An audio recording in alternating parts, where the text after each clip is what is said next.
All right. Once again, we here, Shemaine Man, her shine on Dr. Life. We here on Angela and Frank Legette's Joe Labor Day. Here to let you know that the investments and the guidance that my father and mother gave us.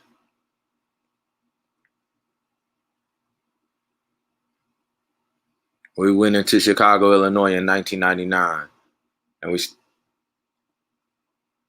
we came from an organization at Oakwood University called Break the Cycle, Bell Tower Ministry. We joined Bell Tower Ministry in 1993. Well, I would say like 1995. I played around for a couple years. But before we left Huntsville, we did an event in Huntsville with E.T. the hip hop preacher in Huntsville to let Huntsville and the world know that my family exclusively, no matter what nobody else said or did, no matter what nobody else said or did in Huntsville or wherever, when we left Huntsville in 1999, we said we will leave and we will break cycles.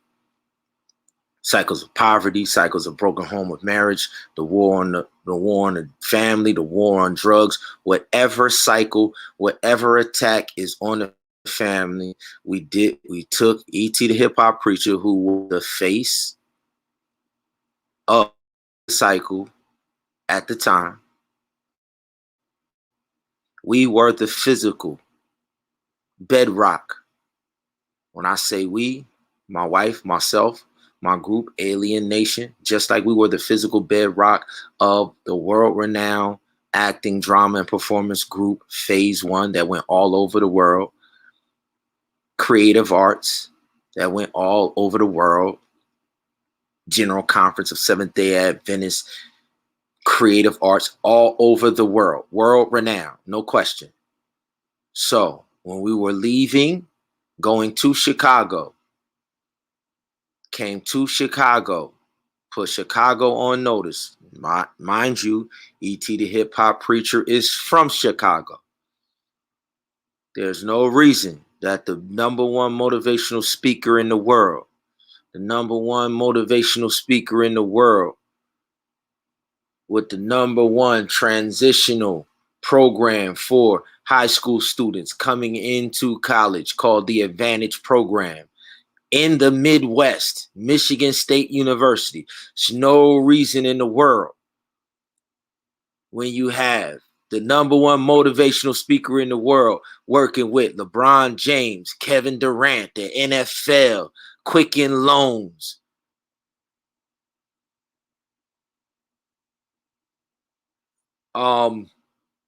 Warren Buffett, the owner of the owner of the Cleveland Cavaliers, in the Midwest again. There's no reason in the world why his hometown, Chicago, Illinois, when a group of individuals who come and say, I don't care what cycle is going on, we coming on the ground and we're going to break it. Why in the world would his city? Why in the world would his city, where the whole world is looking, the whole world is watching, the whole world is behind it, whole world breaking bread, the NFL breaking bread, the NBA breaking bread, LeBron James breaking bread. There's no way in the world, if you got individuals who really cared about breaking cycles. Barack Obama, where you at, clown? Michelle Obama, clown, where you at? Your neighborhood that you grew up in is the number one murder neighborhood that you grew up in. How the heck you walk around the world, walk around the earth, and the neighborhood you can't? I wish something would happen in my mama's neighborhood. I wish individuals would run up in my grandma's neighborhood where they raised us. I wish somebody would walk down them blocks and not have reverence. Y'all let these people play around with y'all. Michelle Obama's hood in Chicago is the worst hood on the planet. And they got a presidential library in Chicago. How you got a presidential library in Chicago and you touching billions? They gave billions to billions, billions to a white dude to launch space rockets to nowhere with people in their own neighborhoods dying. That's what Barack and Michelle Obama have done, sitting in Chicago with a presidential library in her neighborhood. They killing people every day and night. Then he gonna give Elon Musk a blank check when the only niggas leaving this atmosphere is us and our families when we go to the millennium? Elon Musk ain't going nowhere. Not near one of Elon Musk's rockets is leaving the stratosphere. The only place the individuals that don't run with us is going to the depths of the sea, millstone around their neck. The only place Elon Musk going is to the depths of the sea. Anybody who deceives one of the little ones who believe in me, it would be better to tie a millstone around their neck and throw them into the depth. The only place Barack and Michelle Obama is going to the depths of the sea. And Hindsdale hospital system, sitting right there, $500 million a year. Yo, Hindsdale hospital system, the Seventh-day Adventist hospital system, rake in $5 million a year annually while my people die in the street. Hello? What's up, baby?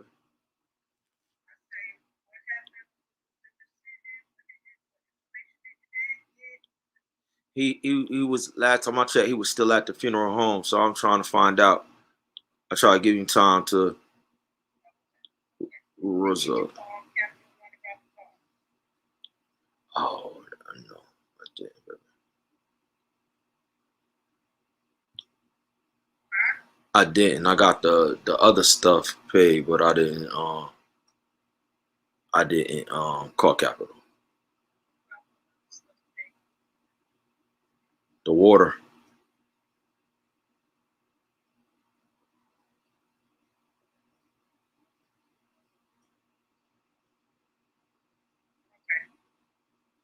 I'll call Pops and find out what they said though, so we'll know what we're working with. Okay, I'll call them right now then. Okay, all right, I got you.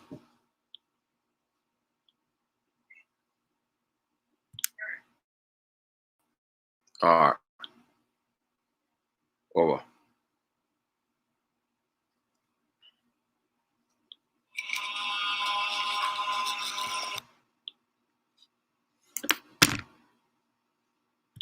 Show you what violence interruption is. Cure violence. Let me show you what cure violence is.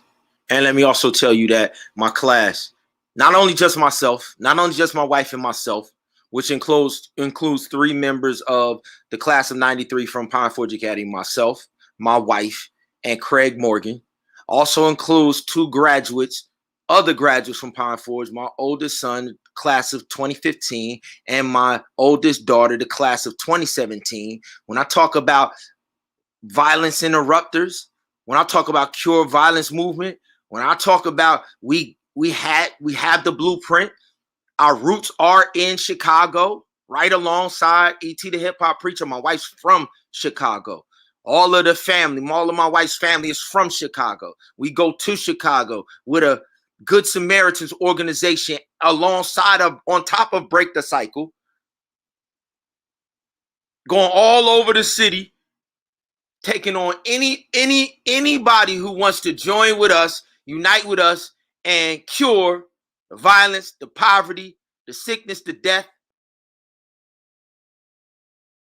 They don't want to cure violence in Chicago. Mayor Daley don't want to cure violence in Chicago. Rahm Emanuel don't want to cure violence in Chicago. The Catholic priest that they always put on there, that clown don't want to cure violence in Chicago. They making PR, they making public relations announcements. Farrakhan don't want to cure. Oprah Winfrey ain't curing nothing in Chicago. They're profiting off the death. Their political campaigns and their public social platforms revolve on the blood flow. So to all my peoples in the streets, if you want to bypass them worthless middlemen, I'm going to show you right here today. Shot sitting in front of his, just listening to the radio. Corey definitely wasn't in a gang, and he was loved by his block. When rage sets in, when ego sets in, when Hennessy sets in, I'm gonna walk down here with Corey's friends. I used to bring these young guys and say, let's go get who you think did it. I'm hearing 20 different things why that brother got changed. And all of it is stupid. All of it is stupid. 2 o'clock in the afternoon when these babies coming home from school, y'all shit. For real. This is unacceptable for me to be holding this young man's obituary. Let me tell y'all something right now. This lady right here, you could add up Barack Obama, you could add up Michelle Obama, you could add up Louis Farrakhan, you could add up Oprah Winfrey, you could add up the worthless Catholic bishop that walk around talking. Listen, this lady, her father was about it. Jeff Fort, every street organization, not only just in Chicago, the Bloods in LA are the direct descendants. That's right, Spider Lope, my brother, my brethren, my brother from another mother. Shout out to moms, love you to death. Spider Lope from the very first Crip neighborhood in Compton, 97th Street, East Coast Crips. Papa Smurf. Listen, Spider Lope, you got a partner, Cleabone Sloan, who died before he could finish the documentary and answer the question, where did the gangs come from in LA? I'm telling you, get your crew together. I'm going to get my crew together. Common Sense told you in the song, I Used to Love Her. Common Sense gave you the devolution from the gangs of New York. If you go back and look at the movie Gang of New York that DiCaprio was in, this is in the 1600s, 1700s. The peasants, the European peasants, especially from Great Britain, worthless Britain, fake Britain, had jumped through the War of the Roses where they were divided. The HBO series Game of Thrones is on the civil war in England between 2 warring families, the Bloods and the Crips. Is a European British civil war, and the same division was brought in the North and the South. The Yankees wear blue with the white stripes on it, and the Confederates wore red, the red coats. The New England Patriot, red coats. Confederate rebels, the Bloods. New York Yankees, Crips. Where do you get the white? The white is for the union of those Bloods and Crips. When they got over here and was fighting against each other, they said, we ain't going to fight against each other no more. And they unified in a conservative right wing evangelical Christian Republican Party. 1971, Richard Nixon did something called the Southern Strategy, where he unified the Confederate rebels and the New York Yankees in one political party called the right-wing evangelical conservatives. And then he took all of the money of the nation and gave it back to Britain. He took you off the gold standard and made the U.S. indebted to the nations of the world. That's why you got a U.S. debt clock. If you look right now, you got a U.S. debt clock. The U.S. debt clock started running when Richard Nixon unified one half of his family, the Confederate, neo-Nazi, fascist, and the other half of his family, the German, apartheid, New York Stock Exchange, slave trade, Yankees. So if y'all want to know where gangs came from, the same British that we slaughtered. When I say we, I'm talking about my ancestors. Trenton, New Jersey was in the heat of the battle, and we sent them niggas packing. All y'all around here talking about liberty and talking about freedom and acknowledging the U.S. Marines and them. Listen, if you wasn't on the East Coast, them little teeny little 13 colonies, if your parents wasn't on the East Coast, the height of the invasion, be quiet, you owe us.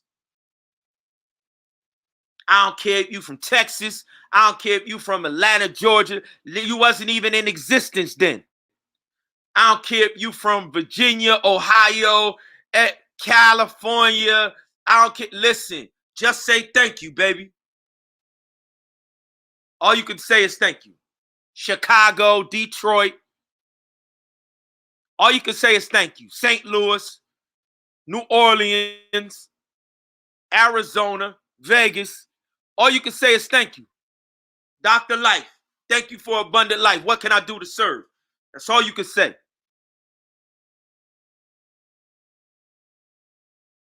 Her father, his name is Jeff Fort, started a street organization. She was head and shoulders in the street. I'm not even going to say the name of the organization. Just know that when Spider Loke's neighborhood started the Crips, and the individuals wanted a response and an answer, they looked to Chicago, where her father created, and the same thing that the British was doing in New York, and went down to the southern states, Confederate rebels shedding blood. We crushed that movement in New York too in the 1700s. They brought their Civil War and they gangbanging to the United States, and then they tried to bring their so-called Aryan white supremacy. They tried to bring their Constitution. They tried to bring their 7 kingdoms and they crowns and they English crowns and they Catholic churches and they French Eiffel Towers, and we sent all that trash back. All of that European trash. We sunk their ships. We took all of the money and all of the wealth that they was trying to carry off. We ran them clowns off of our shores. That's why in the East Coast, you ain't never had no Bloods and no Crips. You ain't never had no gangs. In New York, New Jersey. That's why when them rap niggas started rapping, they went to the Confederate rebels of Africa, Shaka Zulu, enslaved by the same British redcoats. They left the U.S. and went and enslaved Shaka. So you wouldn't accept the Bloods and the Crips on the East Coast, but you're going to accept Shaka Zulu? African Bambaataa, Zulu Nation. Oh, y'all, people, you listen. There was no Bloods and Crips, 70s, 80s, 90s, none of that. We had already dealt with a Blood and Crip issue during the gangs in New York. Then they try and come back, the conscious bloods, the conscious blood spillers. Go and look who colonized Shaka Zulu. Go and look who colonized Kenya. The reason you got Barack Obama, go and look who colonized South Africa. The reason you got Nelson Mandela. Listen, all these black sellout clown coon niggas that the German, the British, and the Dutch enslaved, because they told you it wasn't no slavery in the North. They told you that the Yankees were your saviors, your union. Man, listen, man, we ran them Yankees and them they the same thing. They the same family. They the same crown, clowns. Ghana, y'all talk about we repatriate. Go on back to Ghana. Go back to anywhere in Africa that's still colonized by the British and watch. You're gonna get the same thing that they did in colonial slavery here. That's what they're doing right now. Go on back to anywhere in the world where the European still colonizing on rich niggas who taking blood money. That's why they call it Bloods. They take blood money, blood in, blood out. Prime ministers, blood money. Heads of state, blood money. Please. All of y'all so-called black niggas going back to the motherland. Bye. Go ahead. Bye. Good riddance. For all of my people in the United States of America.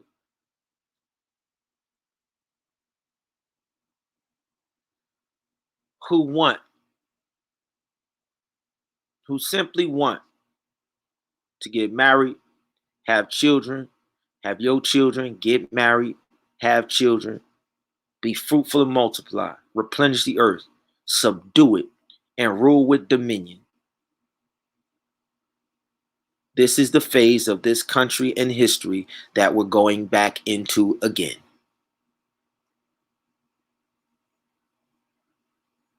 In the face of all that you see,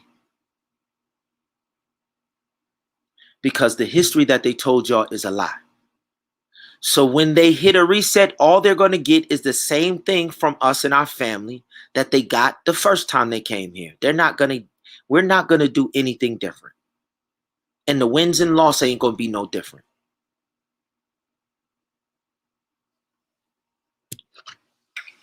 Schools, churches, your mama's house, your cars, those are safe zones. I was making some real stupid decisions and some stupid calls that was causing me, my life, blood on my hands and my head. Stop.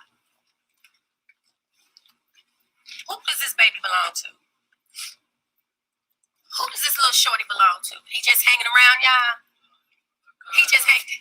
He just hanging around, y'all, right? So he see everything that you all do, right? So if this brother right here catch a case and do 100 years, whose fault is it? It's his fault.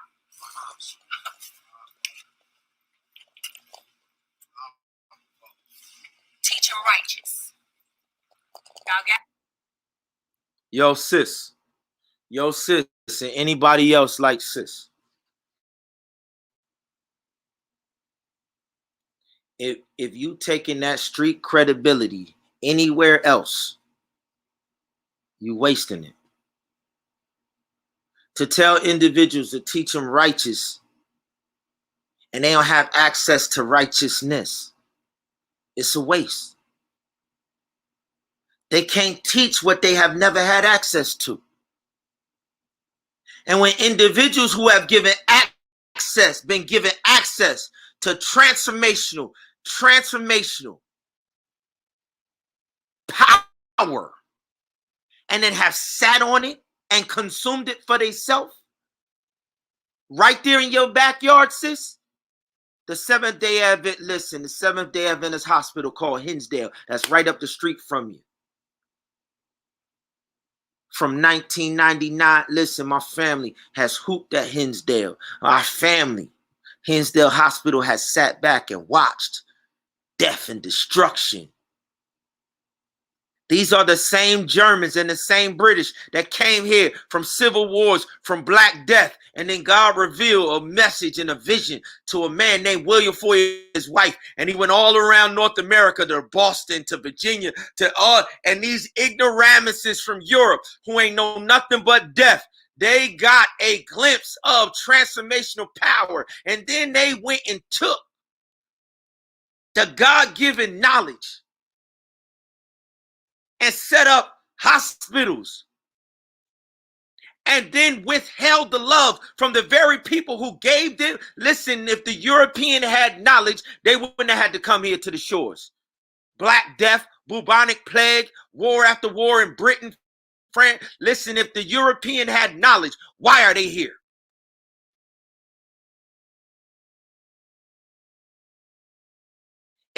If God was using a European, he would have gave a European a vision. He didn't give the European a vision. He gave William Foy and his wife, and they went all over North America.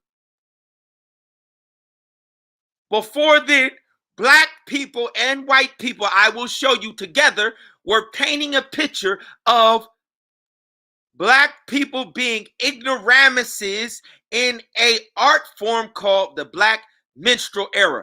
Hollywood's very first production in the 1820s was the minstrel age of Black face entertainment, where Blacks and whites together created the stereotypes that the world uses to claim that Black African Americans are thugs, lazy, shiftless, animals, killers. Listen, the Blacks that got on stage, they weren't called African Americans. They was called Blackamoors. They came from Europe with the Germans. The Blacks that got on stage, they created the stereotype of the subhuman African American because they repped titles of being Europeans from Morocco. How can Black people who've been raised by pseudo-scientific Europeans called Moors from Morocco, who saw no problem with creating the negative environments with Europeans? This means the Moors of Portugal and Spain, the Moors,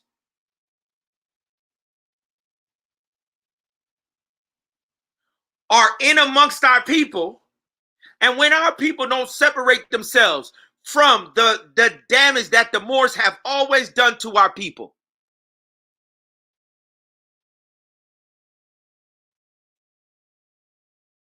every ship that sailed in the transatlantic slave trade was navigated by a Moor helping the Europeans cross the Atlantic Ocean. Huh? The Moors are from Portugal. The Moors are from Nigeria. They're from a Dogon tribe in Mali. Mansa Musa, everybody know the story of Mansa Musa. Mansa Musa was a Moor.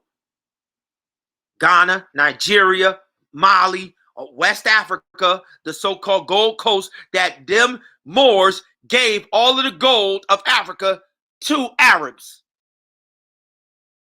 They voluntarily built university for Arabs and Germans. What they need a slave trade for when they got a Moor? Huh? What do white folks need a slave trade when they got Black people that the Europeans calls, yo, you the European Blacks? That the first house niggas ever? The first house nigga ever is Mansa Musa. Everybody know the story. They say Mansa Musa traveled from Ghana, all of this gold, to go worship in Mecca, and he gave all of his gold to the Egyptian Arab leader, bowed and worshipped him. What? and the Egypt and the dude and the Arab leader in Egypt, just like Alexander the Great took over Egypt, is the Greeks. So you got some black Africans bowing to Aryan white supremacy. And they're coming back, and the rest of the people of the continent that the European wants to, listen, Alexander the Great conquered Egypt 300 years before Christ. We already know that the Europeans came down and took over Egypt. So when you got a person from West Africa going across to worship and bow before a sultan in Egypt, that is Aryan white supremacy. That is volunteer. You voluntarily go and bow and worship a Aryan Viking. By the time Mansa Musa is around, this is 1300. They all out Vikings who have followed Alexander the Great into Egypt. If that's not the definition of Aryan white supremacy, Nigeria and Ghana and Mali and all of the countries, they're traveling, giving the wealth of Africa to Vikings. After the Greeks took Egypt, Julius Caesar of Rome took Egypt, married Cleopatra. We know the story. So now it's not just the Greeks, it's the Romans who are in Egypt. After the Romans leave, Ragnar Lothbrok of the Vikings comes down and takes Egypt. Ragnar's high priest Floki comes and takes the greatest mosque in Egypt. Puts their god that they used to worship in caves up in Germany down in the largest mosque in Egypt. So now Floki's god is the god being worshipped in Egypt. Huh? That's 700, 800 after Christ, when the Vikings take over. Mansa Musa is like 300, 500 years later, 1100, 1200, 1300. So when Mansa Musa travels across from West Africa into Egypt and he bows and worships so-called Arab, man, Hollywood done released movie after the History Channel got like six seasons of the Vikings. We all know that the Vikings, after Julius Caesar left Egypt, Julius Caesar moved into France with his black Kushite queen, Cleopatra. That's why France has always been mulatto, Creole, black niggas. France has never been German. Listen, when he took Cleopatra, the dark Nubian, Kushite, Ethiopian skinned queen, up into France, France has always been, this is why you get Creole, this is why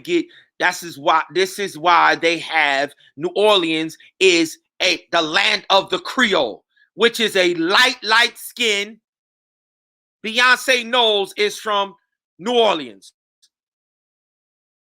That is Creole. Creole, mulatto, red bone. That is what France is. France has never been a Germanic tribe. And when the Vikings saw that Julius Caesar, the Romans, left Egypt, the Vikings then, who was starving in Germany and Austria, moved down into Egypt. They said, oh, you got temples that are abandoned by Caesar? We'll put our god, Odin, Frigg, Floki. So when people from West Africa come and worship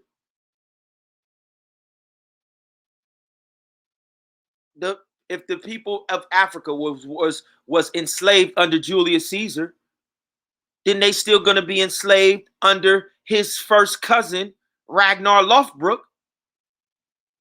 If the West Africans have not separated themselves from that idolatrous worship system and haven't overthrown the Aryan nation, Then they got to keep coming and worshiping like their ancestors always did in Persia.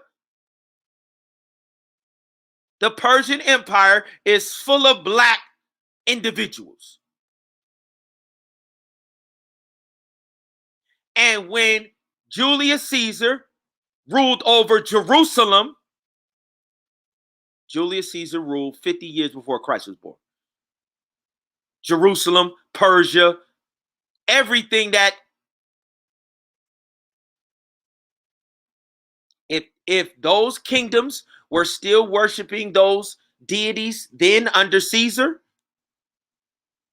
then they had to keep traveling to Egypt. When Caesar handed it to his cousins, the Vikings, they traveled to Egypt and they worshiped them. 50 years after Christ, they still traveling to Egypt, worshiping under the air. 300 AD, they called that worship Arius. Aryan nation was created in 300 AD. Emperor Constantine said, "You will worship me as a Aryan.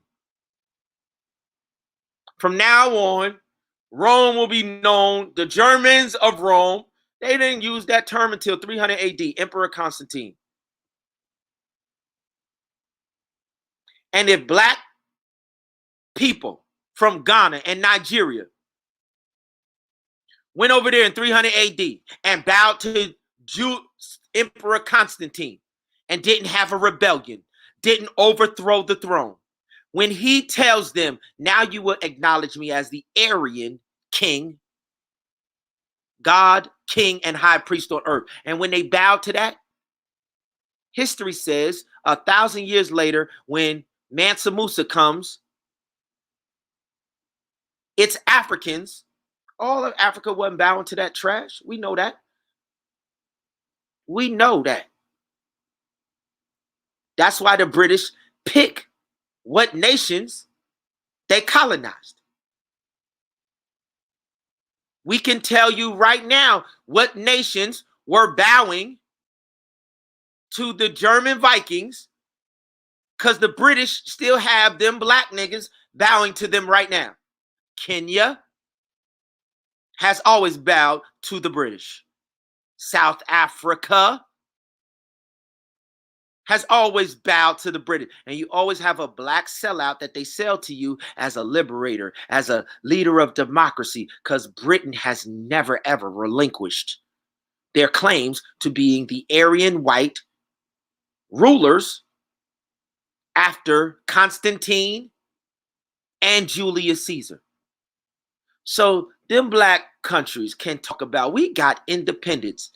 Until you separate yourself from their pagan idol worshiping system, until you overthrow them by force, until you stop them having trade and controlling your economy and extracting wealth, you are a perpetual slave until you do those three things, because they say they wear 3 crowns. And it doesn't matter what the prime ministers of Ghana go on TV and say. Them niggas is bowing and scraping just like house niggas do. It don't matter what Nigeria says. It don't matter what Morocco says. It don't matter what none of these puppet mastered black sellout leaders of the earth say about them being tough, about them having separate history, about them having their own independence. Them niggas is still plantations, because they never ever stopped bowing to the pagan system that was originally put in place. So when you hear Africans talk about their ancestors, they're talking about the same Philistine gods that was overthrown by King David. And if you foolish enough to talk about African ancestry, listen, the Philistine god Dagon, which is the #1 deity of West Africa, God fell flat on his face and then sent everybody who worshiped Dagon a pestilence of boils. And they said, "Please take the Ark of the Covenant of supernatural power of a supernatural God out of our kingdom." And everybody who has ever worshiped a African pagan witchcraft system has worshipped the Philistine gods, which is the gods of Egypt, who have always lost to the Almighty God Creator. So you can be foolish enough. Talk about we praying to the ancestors. You're going to bow down just like your ancestor God Dagon fell flat. And I don't care what shaman, what magic man, what potion. I don't care what you stir, what you pour, what you chant, what you do, what I don't care what spell you cast. I don't care what fool's notion, listen, yo, what kangaroo court you build. Listen, all of y'all, if the deity that you worship, if the idol that you worship had to bow down on his face, what power does the fake ancestry that these clowns, all they're doing is regurgitating the religious system of Goliath. We know the story of David and Goliath. They try and tell you that's a myth, because they don't want you to know that the God that they worship is worthless and powerless. Oh, the story of David and Goliath is real. And you're going to see the 2021 version of David and Goliath. You're going to see the powerless notion of everybody who worshiped the same God that Goliath did. That is all of them niggas in West Africa, Ghana, Nigeria. They're dedicated to that God. Those cities will be, those terms will never, ever be remembered. Those nations will be wiped from the map. Their prime ministers will never be heard from again. Just like the 5 Philistine brothers of Goliath. Listen, I promise you.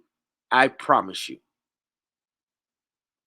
And for these European Germans over here who got propped up by these Philistine pagan bastards, all of y'all Christian churches that got propped up and have been receiving the worship from these individuals that the Most High God has laid on their face, what do you think is going to happen to you receiving the worship from individuals who have directed the whole economy to y'all and then come and are predators on our babies? That blood is on your head. All of you European, listen, all of the blood, when they talk about black on black crime, it is the blackamoors, it is the Philistines of Bible times still rebelling against God. Black on black crime is David versus Goliath coming and rebelling against God. That's what they're talking about. And the European tries to play you for dumb. Oh, why you going to talk about us? What about black on black crime? Listen, the only reason that a European doesn't get crushed is because there is a special group of wealthy individuals at the top who keep giving the German their cut to make the lie believable. The Europeans have no wealth. There's no European nation that has ever been successful. They all have crumbled. And without being propped up by these Philistines, these black Philistines, there would be no Europeans that look like they're successful. And then on the bottom of the barrel, you got Europeans and black amours in our communities running dope, running drugs, doing crime. So at the top, you got the black propping up the successful white people. And on the bottom, you got the black propping up the successful Latinos and Russians and Korean and Chinese triad. And you got all of these gangs from all over the world. And these black niggas called the Philistines, called the Egyptian Pharaoh, who is God that I should be? These black niggas. So when you hear a European, they're using code word. It's black on black crime. You're right. The children of God won't stand up and separate yourself from nations that we've already crushed. Why would we need to integrate into their schools? Every time Israel integrated into the Babylonian and the Egyptian mystery schools, they ended up in slavery like you're in slavery. Whenever Israel was separate, we have the record. David, 70 years. He slaughtered the Philistines. He burned their shrines. He wouldn't let individuals from Israel worship with them niggas, marry them niggas, have sex with them niggas, party with them niggas, do business with them niggas. Them niggas. You want to worship your gods? Go over there. Your God is the greatest? Prove it. Stand back and show the world that your God is something. And do you know, when David made all of the world stand and prove that their gods were superior to his by not worshiping with none of them and saying, you got high priests, you got shrines, let's go prove to the world whose God is real. For 70 years, David was blessed as the greatest king of earth. And do you know what they was doing in Philistine? Them black niggas in Philistine, they was worshiping Baal, and them niggas was starving. They ain't had no water. They ain't had no economy. Just like Africa looks. That's the look of Philistine. That's the look of we're worshiping. We praying to our ancestors, and them niggas is starving.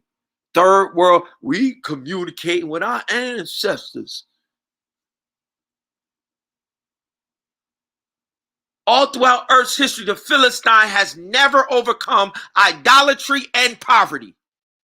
The only time the Philistine has ever ruled is when Israel was ignorant in their idolatry, and then so they was the slaves, and then so the Philistines got to rule. So when you see black niggas flossing, it's because God's children are in idolatry, and so the black coon niggas get to floss like they successful until you put a total enmity and separation like David did. David went and he ain't go get a Hebrew queen. He rescued a queen from them black Philistine niggas, made her the greatest queen that the world has ever seen. And God rained down so many blessings through that womb and through that crown and through that throne that the world has never, ever looked at any other throne or any other model. Hey, you around here talking about Queen Elizabeth, you talking about Aryan white, you talking about white people, you talk about English society, you talk about manners, you talk about Ivy League. Them niggas don't got no education. They don't know nothing. Their God was flat on his face. The Europeans studied in Egypt. The God of Egypt is the same Dagon, the same God. The Philistines are Egyptians. Go read Genesis chapter 10. Mizraim, the son of Noah. This is the line of Kush, the line of Ham. Mizraim is Egypt. Under Mizraim is the Philistine, and the word of God says the giants. Them clowns. Because they would not stop worshiping a pagan idol god called Dagon. That's why Egypt looked the way it do. Sand everywhere. When Joseph was there, it was green from corner to corner. When Joseph took Jacob and his brothers into land flow with milk and honey. When you worship the Creator, the world will be prosperous. When you worship the enemy, the world will look the way it does. Period. And what y'all do in Christian churches and mosques and cathedrals and rabbis and listen, it's all witchcraft. All of it. All of it has high priests that are underneath the Pope in Rome. And he is the #1 warlock in the world. Every last one of yo, listen, man, since 1717, the British doubled back to the United States after our ancestors kicked them cats out of here. Y'all ancestors played with them. And when you play with them, they set up a state. Before they used to set up forts. Listen, When a war went down and you got a choice whether or not to entertain us or rebuke us, like individuals in the land already rebuked us, and then you open with open arms, we're going to set up shop and we're going to sign a treaty with those of y'all who's selling out, and we're going to create a state. What does that have to do with those of us who are descendants of the ancestors who fought with them and destroyed their ship? When you sign a treaty, it is inferior to the victory that we had over them. You can't go to an inferior clown out of my class. You can't go to an inferior individual in one of the leagues that I played in and that I beat all my life, and then sign a treaty with them and talk about you got authority in the lands in the neighborhood that I come from. That don't apply. When I come back to my block and the nigga that know they ain't never ever defeated me, I don't care what arrangement that they made with you. I don't care what agreement, that it is not binding. Why? Because my grandfather and my great-grandfather and my great-great-grandfather laid the pavement. We built every institution in all of the neighborhoods that we run in. And so anybody, Johnny come lately, 20 years down the line, 50 years down the line, 100 years down the line, that want to entertain the same clowns. Listen, we not sitting in the same neighborhoods. Listen, we got a world to dominate. We got honeymoons to go on. We got multiple vineyards to sow seed and reap harvest in. But you better know, when we come back for family reunions, when we come back to give honor to our ancestors, I don't care who you are. I don't care what clown is faking like they a mayor or a governor. I don't care who you are, where you come from. Listen, we're going right back to the original battle in the 1400s. And we're going to test your roots. And I guarantee you, when you test our root, the fruit that comes from our root is going to be superior every time.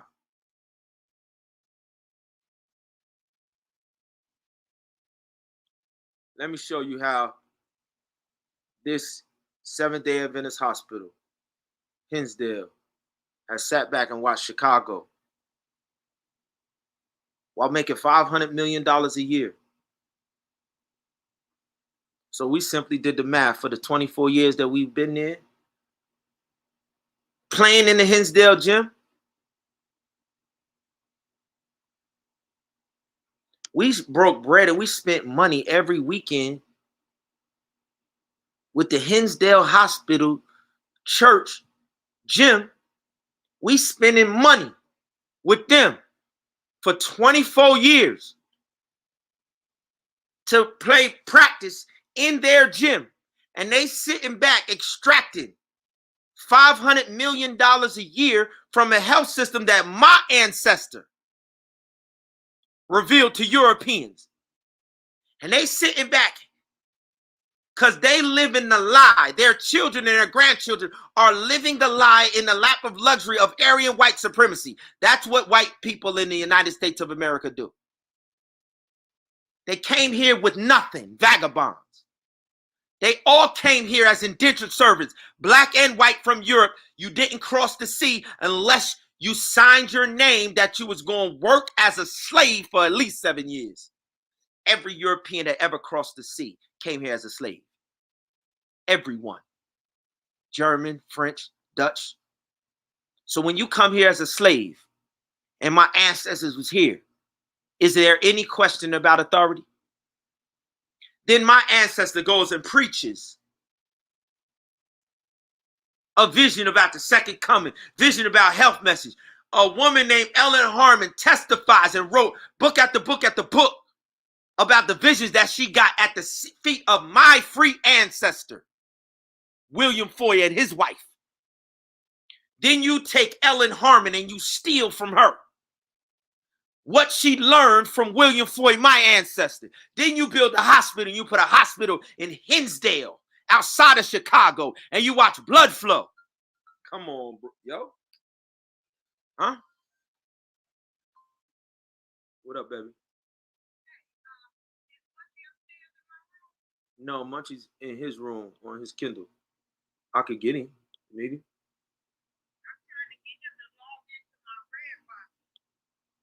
In our room?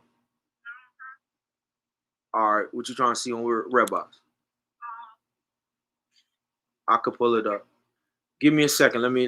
I'm gonna call you back when I got it up. I'm gonna run up there. All right.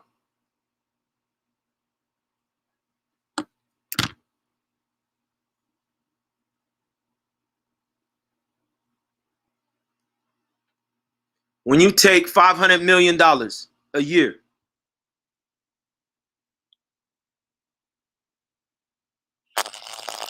why is this a medical thing? That look is a look that can only happen by a rolling fire at a verbal cabin. Why is this a medical thing, and why is this an issue with the Seventh-day Adventist Church?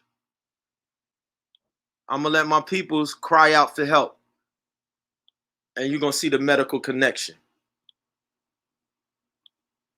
I'm gonna let my peoples cry out for help.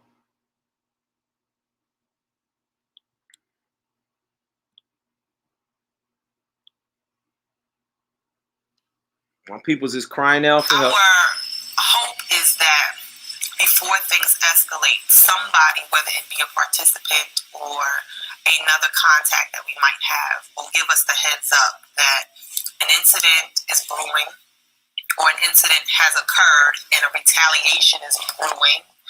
And we make a phone call because we have that rapport with these individuals and enough to say, listen, these are the pros and the cons about what you're getting ready to do.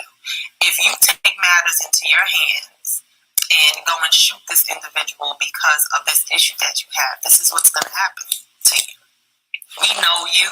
We like you. We know that this is not really who you are, and this is not where you can be in your life. You have the potential to be something greater than what you're showing everyone. And we want to help you get there. Our responsibility is not to,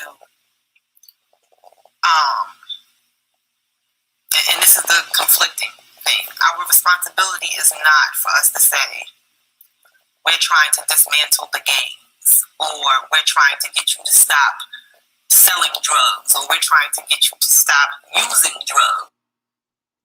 Now, first of all, that statement is a bold-faced lie.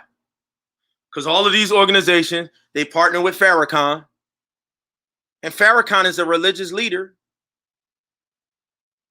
And he talks about all of those issues. But they only talk. So first of all, this is disingenuous. This is all talk. Because to say, we not trying to whatever, but every time you look up, these niggas is partnering with the NAACP. The NAACP is just a black church. They partnering up with the Nation of Islam. They partner up with all of these religious organizations that only talk. So she said, we not trying to talk. That's all they trying to do is talk. They're only trying to have a public relations face that they're doing, they're making an effort. Why? Because they get to go and they get to apply for funding. It's called Poverty Inc. This is the biggest hustle in the country and out the country. Black folks and white folks raking in millions of dollars, billions of dollars. It's called Poverty Inc. Listen to me, family. Listen to me good. Individuals like this and organizations like this are content because they have these things called block grants. Hindsdale Hospital is getting $500 million a year. Most of it is a subsidy. Their incomes are guaranteed by the federal government. The federal government is printing free money and giving it to these hospitals. So And then hospitals got a nerve to turn niggas down and charge niggas bills when they got guaranteed money. They're just putting debt on people to put debt on the people.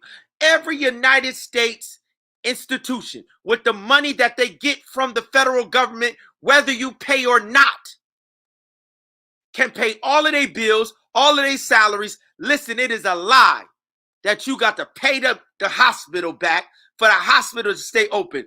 They have so many federal grants, kickbacks, subsidies, backwards, forwards, loopholes, back holes, under holes. They get money from the federal government, the World Health Organization. They ain't getting money from the United Nations. They getting money from the European Union. They getting money from the International Monetary Fund. They getting money from the World Bank. These institutions got money, and they not trying to solve no problems. And y'all letting these people play with our people. When they got all of the money to pay their people, they already paid. So why is there crime and violence still in the street? Because they want crime and violence. They could pay themselves double and really fix the issue. And that's what we're doing. We have created a system where we could bypass the treasury, bypass the banks, and we could pay our people on the streets not to be involved with crime directly. They got a program where they pay niggas if they come and they bring in their guns. Why not pay niggas multi-million-dollar salaries to be husbands? Huh? You gonna pay a nigga to be in a perpetual cycle where you dropping guns in the city. They drop guns in the city. They drop guns in Chicago. So when they pay a Negro in Chicago to turn in his guns, knowing that their sergeant from the army is going to drop another crate next week, and then next month they're going to come and they're going to buy up all of the guns. But you know how many niggas is going to die? Yeah, they may buy up 200 guns, but they drop 2,000. They might buy back 200 guns, but they drop 2,000 guns. So that's 1,800 guns that's going to kill in Chicago. And this is what these programs do. Oh, it sounds good. Look, the police got a gun buyback program. Well, what about all of the ammunition trains? Do you know that in Chicago, they got train yards full of trains that's full of guns. And they let the gangs, how do the gangs know? That's a needle in a haystack to know which train got the guns on it and which car to rob while it's sitting in. First of all, why would you stop a train in Chicago that's full of guns? Let that train sit in Iowa. Why not let that train sit in Nebraska? Why would you let the train full of guns sit in Chicago? And they'd be like, yo, they robbed the train that got the guns. Not one time. So our people, we that dumb. We that dumb to let Fox News and all these niggas and politicians run on crime and violence when we got all of these individuals profiting and doing PR stunts like they in the game trying to solve it, where they know that, yo, they grant money will end if they solve the crime and violence problem. So are they going to solve the crime and violence? No. Next year, I won't have a budget if I solve the crime. If I erase the drug dealing, you know how many police officers going to have to get a legitimate job that's not based off of my people dying? When you got a profession where people who take pride in a profession that is based off of our people dying, you have to really, really be sick to still in this present day justify the U.S. blue wall of silence? Do you know how many dirty listen, it's more the amount of you few little sprinkle of individuals who got some morals and character, you will never be able to clean the cesspool that is the U.S. police officers. And I got uncles and cousins and classmates. Listen, the little few of them will never even scratch the surface of the Irish and the Italians, fascist bigots, that the U.S. police officers during the gold rush, during slavery by another name, where they did the 13th Amendment. Do you know how many police officers locked up our people when they were migrating, when they heard that we had been emancipated, and not knowing that they had put a loophole, 13th Amendment, that if we labeled you a criminal, we could throw you in jail and you don't have no rights, and we could treat you as a slave. Do you know how many of our people who couldn't read or write, who ain't know nothing about no 13th Amendment, who heard we free and they migrated to the north, and then some person says you crossed some certain line or whatever, you loitering, and threw them in jail? Do you know how many people went into jail and lost their lives from corrupt, fascist, bigot police officers? You ain't even had no rights. How you gonna justify a police officer that was based off of lies like that? How you, my people, gonna justify a devilish, demonic organization that takes an oath to perpetuate that bloodshed?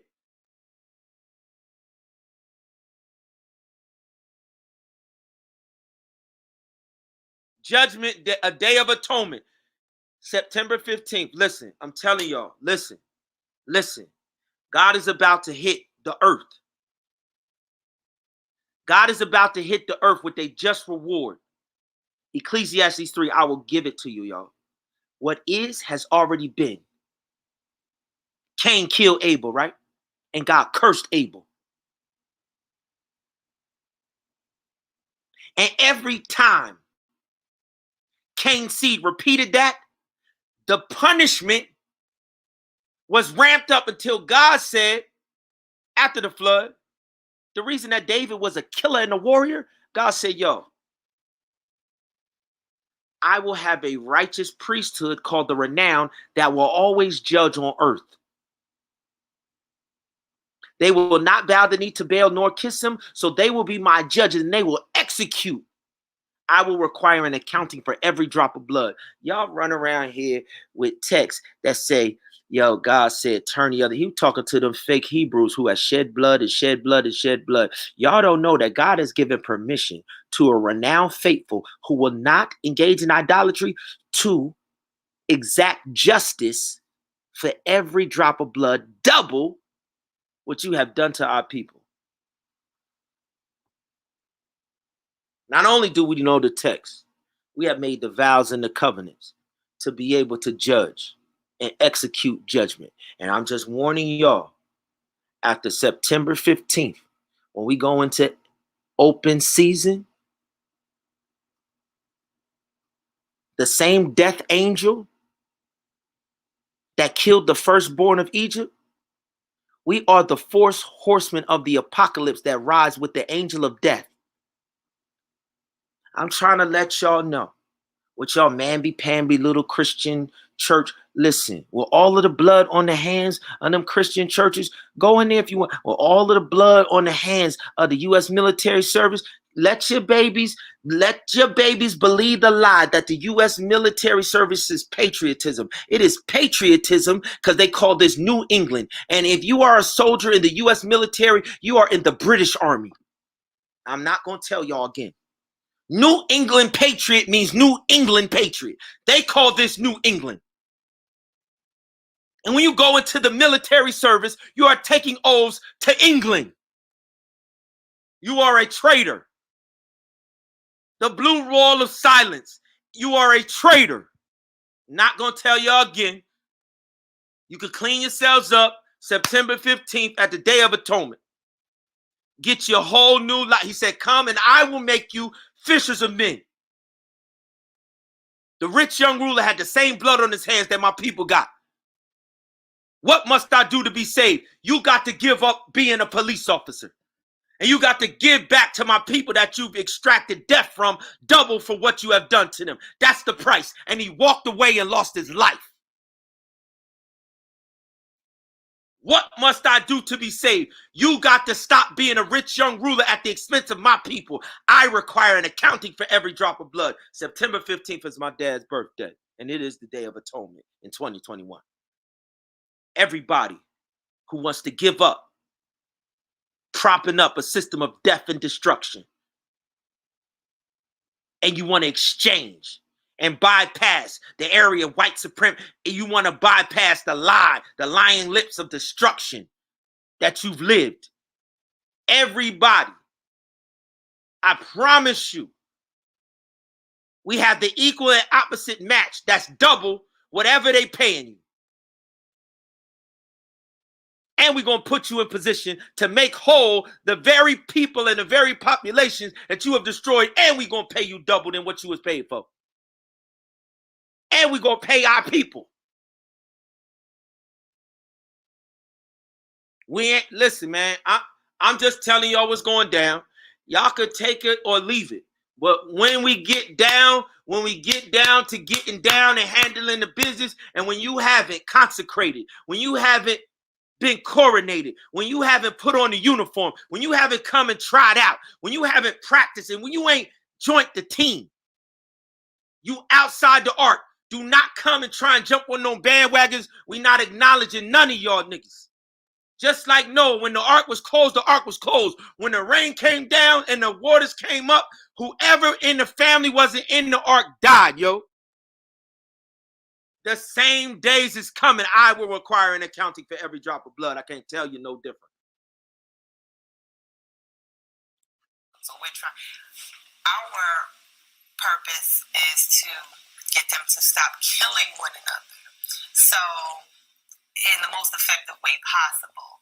So we cannot be overly preachy. We're not social workers. We can't force them into any programs or aftercare. We kind of have to develop the conversation so that it becomes their idea. Like, wow, you know what, you're right. So maybe I would like to go to school. It's not like, oh, well, here's some applications. Go to school? When has school ever broken a cycle? Go to school for what? These niggas went to school. Barack and Michelle Obama went to school. Go to school for what?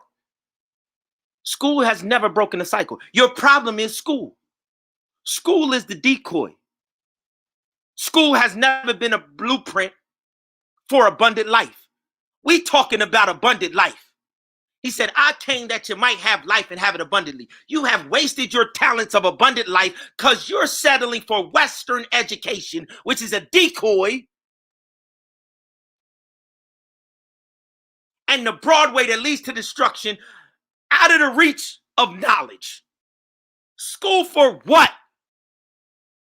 We go into Chicago and we say, listen, we got this pipeline with this multi-millionaire mentor that is a guaranteed path to multi-million-dollar ownership.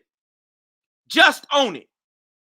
Which one of the 50 paths to multi-million-dollar just ownership from the projects of Brooklyn, from the projects of Baltimore, from the projects of Chicago, from the projects of Trenton, from the projects of which one of these multi-million-dollar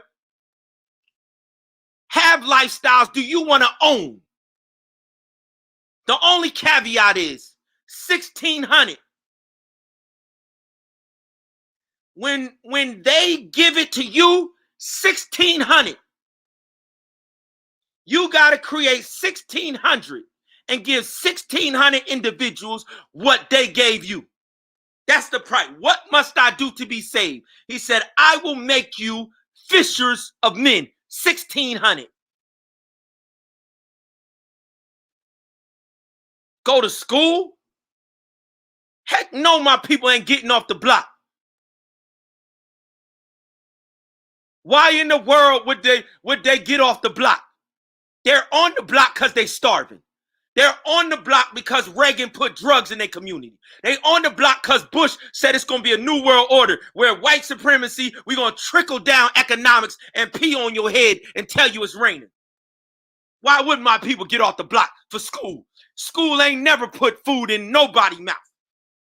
Except Barack and Michelle Obama and them uppity black coon niggas that take 30 pieces of silver to keep this house nigga system going. Go to school for what? Go to school for what?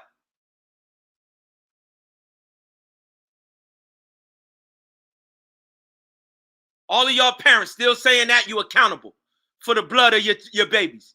We have already proven in Chicago, Illinois, with an organization called the Good Samaritans. That's why they owe $12 trillion. All over Chicago, in every neighborhood. It ain't a gang-infested neighborhood where we didn't have individuals where we said, yo, you like basketball? Well, 3 days a week, you're going to hoop. And we're going to put you in a tournament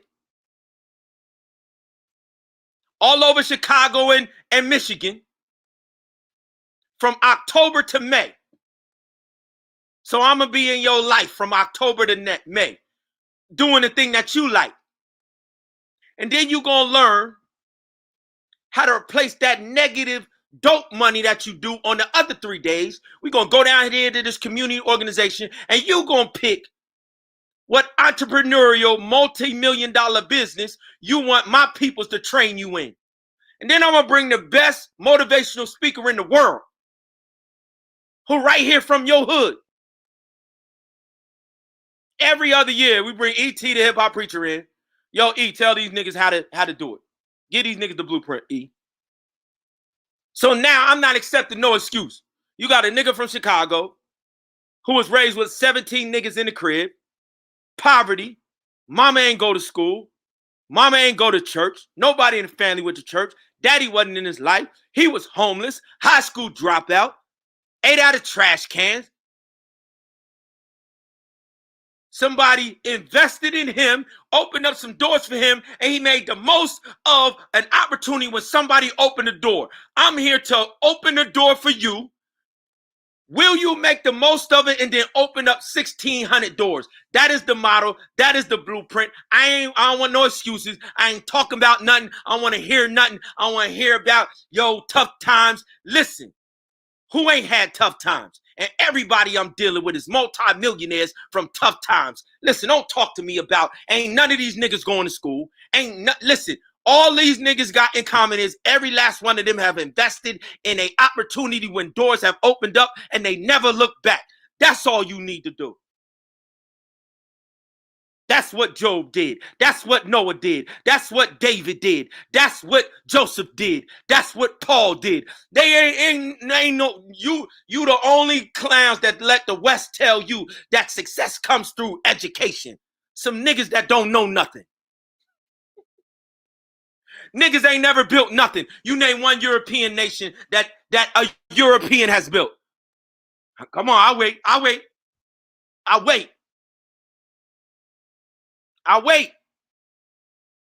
Name one nation. Name one city. Name any nation that's built by a European. Black slave blackamoors from South Africa, from West Africa, built every kingdom in Europe. From 711 AD to 1500 AD. Germany, Scotland, Wales, black niggas. And it was black niggas in all of them countries. Says Benjamin Franklin in the United States of America in 1751 in a book called Peopling of the Nations. Too many black folks. And the reason that you're going through this science fiction, psychological warfare right now is because there's too many people of color right now. And the Europeans know, listen, We got to do a purge of people of color, or they're going to know that we're beyond the point of ruling and controlling them.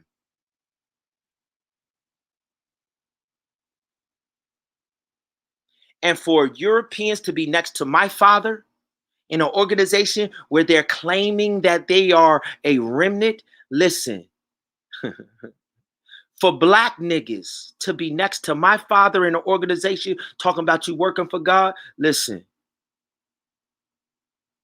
you may play with all of these other people in the world, but Jesse's son had the authority of the Most High God to use righteous indignation and kill niggas that shed the blood of their brothers and sisters. Little David was groomed, the son of Jesse. He was going to feed his brothers, and he happened to hear a pagan idol worshiping Philistine. Listen, you black Seventh-day Adventist niggas that we got documentation of you worshiping right next to Trump. Listen, you could play around and come around my father and my daughters and my wife. You could play around, and if you think you're going to get a different reaction from me than you got from David when he heard Goliath, if you think that your fake constitution in the United States of America protects you, if you think that your fake police officers and your fake governors and your fake puppet master Hollywood charade of U.S. states, if you think that can protect you, if you think playing around with me and mine, like David heard Goliath threatening his brothers was in the army that Goliath was threatening to kill. David went to the river and said, yo, that nigga got five. I heard that nigga got 5 brothers. Listen, I'm going to get 1 stone for each one of his brothers. If that nigga, yo, Dr. Martin Luther King said, a threat to justice anywhere. What?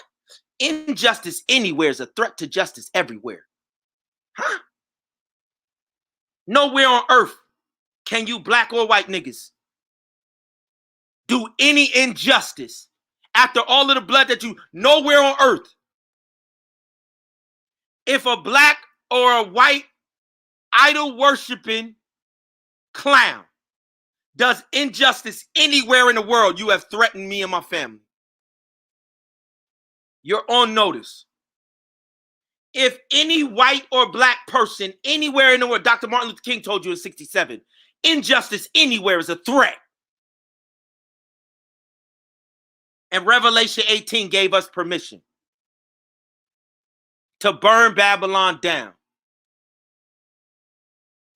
And God said the kings of the earth is going to stand afar off when you rain down the judgment and you inflict the final deadly wound to the woman riding the beast. See, we inflicted the deadly wound to the beast. But now the woman who rides the beast is on foot. Queen Elizabeth is on foot, walking around the world, propping up the Pope, who don't got a dragon no more, who don't got a beast no more. We killed we gave a deadly wound to the Vatican Church. But the woman who rides the beast, who accepts the worship of the beast worship church system, is Queen Elizabeth in England. And all of these organizations and institutions, including the Seventh-day Adventist Church, prop up the whore, Queen Elizabeth II. She on foot. And then my mothers die from a fake manufactured pandemic that her husband said, when I die, I want to come back as a pestilence to control the population of Earth. And that nigga just died last year. And then they claim a Delta variant comes out. This nigga, Prince Philip, the husband of Queen Elizabeth II, said, when I die, unleash the Delta variant. When I die, go on the offense and attack. And my mother has fallen victim. My mother, Angela Legette, died on Friday. And y'all running around here playing around with Dr. Fauci and the World Health Organization. The World Health Organization couldn't help Goliath. The Center for Disease Control could not help Goliath or his God Dagon, when God said you have no authority, bow down. You want to come again with your coward, spineless backbone? Huh? My mother died on Friday. Europeans have been killing our people with artificial man-made disasters. And white Seventh-day Adventist Christians have been raking in millions off of a health message that my people died to give to the world.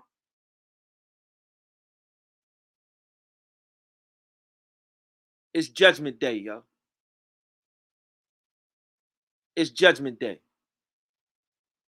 And I dare any of y'all clowns. Y'all can get a governor. Y'all can get a senator. Y'all can go get the United States Supreme Court. Y'all can go get Joe Biden and his Council on Foreign Relations, and we're going to take them right to Daniel. We're going to take them right to Daniel. And I'm going to show you. I'm going to show you present day that there ain't a Seventh-day Adventist that has been in the word like my father. Listen, they got niggas, the president of Oakwood University is the biggest clown coon sellout I have ever seen. And this nigga can't hold the shoe to my dad all his life. My father, Frank E. Legette, in scholastic biblical stuff, and my father is a D&F student all his life. My father's from the streets. My father's not these clown niggas. My father's straight out the streets. My people's straight out the streets. But when our elders, the queens, came out of the streets and they said, y'all niggas gonna get out them streets. And they said, boy, go get Ethel. One of my aunts told my father, go get her daughter. The streets can't have my daughter, and you the one that got to go get her. Go get her. I'm talking about spiritually. I'm talking about supernaturally. Go get Ethel. Don't come back without her. Don't come back without spiritual victory. We're going to weather all of the storms. We're going to weather all of the old overdoses. We're going to weather listen, we're going to weather the drug treatment programs. We're going to weather the rehabs. You go get Ethel spiritually. So if your dad and mom join the priesthood, what happens to you? You get consecrated. Go back and look at the word. Go back and look at how David separated the divisions. Listen, if you was born into the family of the priesthood, you was the priesthood. Somehow, Seventh-day Adventists, somehow these denominations, these bastard niggas done inserted themselves in between you and God. They don't got nothing to do with the call. They don't got nothing to do with the priesthood. These niggas ain't nowhere in the stream. Nowhere. All they want is the glory. All they want is the credit. All they want is the tithe and the offering. All they want is your daughter's panties, your wife's panties. All these bastards want is to play.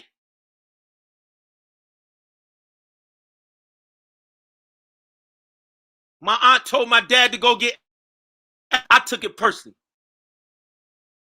Ethel's babies, Ethel's grandbabies, every one of our children. If my dad was supposed to get him and his generation and us as his children, then my children and my children's generation, I'm supposed to do the same thing.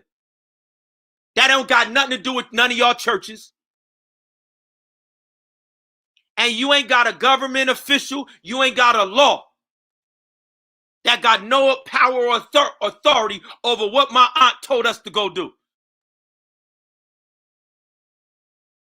You ain't got a passport for a vaccine. You ain't got a passport to cross a border. You ain't got a border. You ain't got a, listen, you ain't got a border dispute. You ain't got a trade treaty. You ain't got nothing, homie. You ain't got a diplomat, a head of state. You ain't got a court, judge, nothing. My auntie said, go get it. And we ain't coming back without it. And an injustice anywhere. It's called the archetype. Ethel is every female who is experiencing injustice. That's who Ethel is. injustice anywhere, you got to be flawless. You pagans got to be flawless. Because you under a death sentence.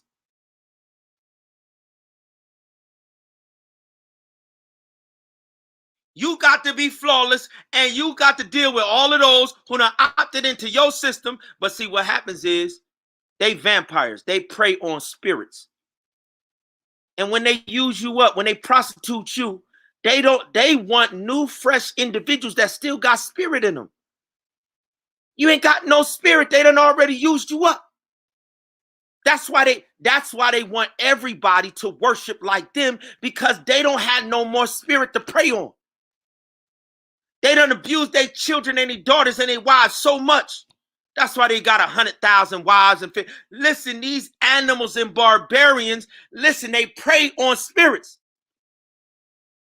They're led by demons to prey on spirits. So when they say coexist, it is code word for attack those who have the spirit of God, because they're the only ones that we can feed on. You are under threat. They are at war.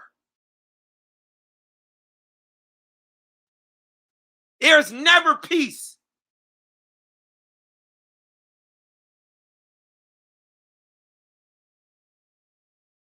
The minute you let your guard down, they're going to pray and feed on somebody in your family that you haven't guarded and put within the under the wings of the Almighty. And they're going to eat them up and they're going to feed on them in their worship system, because there's no power in their worship system. There is nothing. And the individuals trying to do right are the only ones. That's why you young people,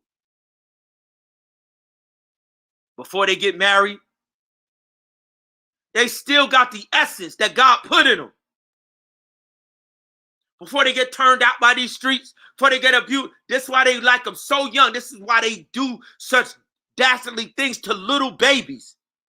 It is about the spirit that is deposited in them.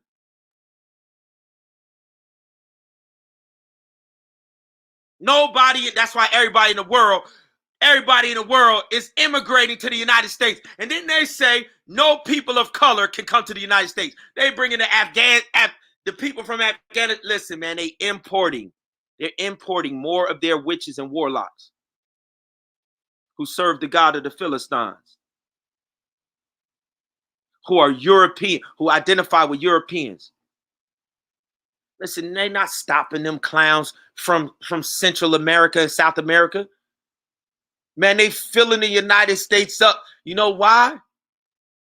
The two countries that cut the globe in half for the Roman Catholic Church is Spain and Portugal. Listen, the most devout Roman Catholic idol worshiping witches and warlocks are in South America and Central America, and they're all over the United States of America. They have never. The most faithful Roman Catholic witch and warlock is in South America, Central America, and every island that is a Latin American island. That is just truth. Spain and Portugal did the Treaty of Tordesillas with Pope Alexander VI, who was from the Basque region of Spain. You have Spanish, Latin, transatlantic slave trade, pirates, witches and warlocks. Then the U.S. government, the Europeans who can't defeat us head up, who need people of color and witches and warlocks. They in the United States, Donald Trump's number one asset is the witches and warlocks from Central and South America. The Republican Party's number one asset was Fidel Castro and the Cubans. That's why if you look at The Godfather 2, Michael Corleone and a fake Judah, fake wannabe rabbi, fake Judah, Hyman Roth, They go down to Cuba and they carve up Cuba like they carved up Africa on a birthday cake. And they say, okay, that part of our, those part of our 5 families. We talk about the Italian. What is Italian? That's Rome. So the Italian mafia is an extension of the Roman Catholic Church. The Italian mafia are the thugs of the Roman Catholic Church, always have been.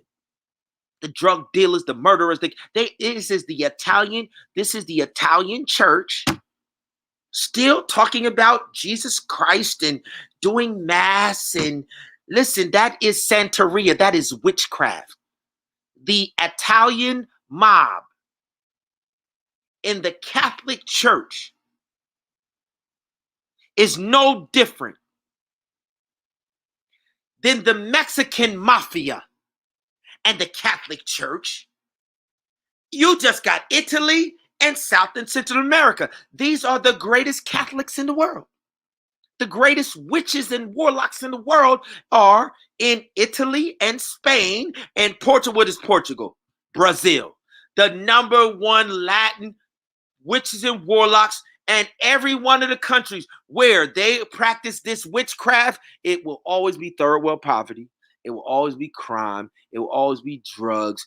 Women will always be prostituted. Niggas will commit murder. Listen, that will happen because that is their worship system and they're controlled by demonic spirits.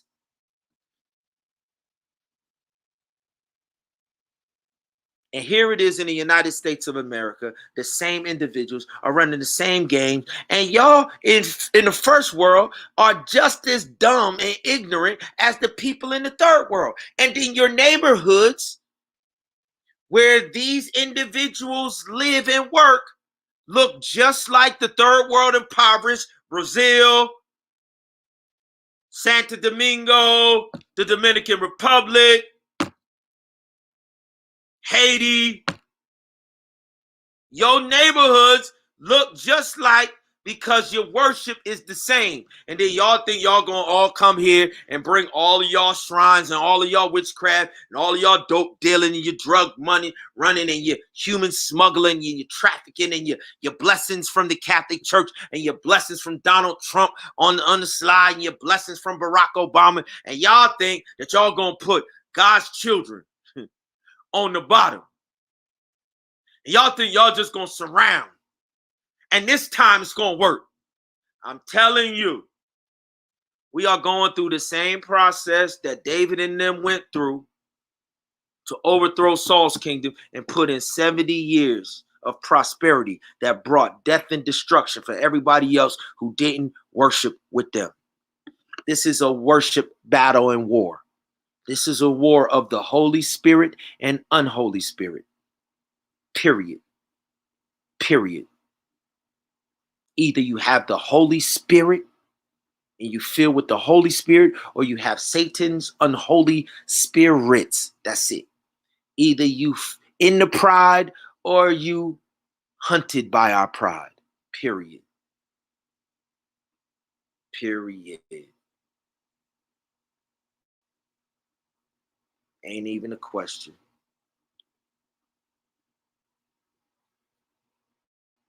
Not even a question.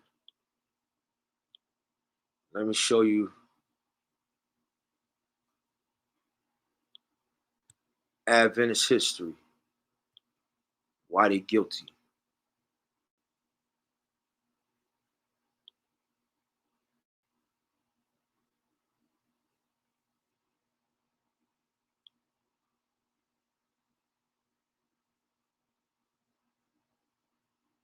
Adventist history.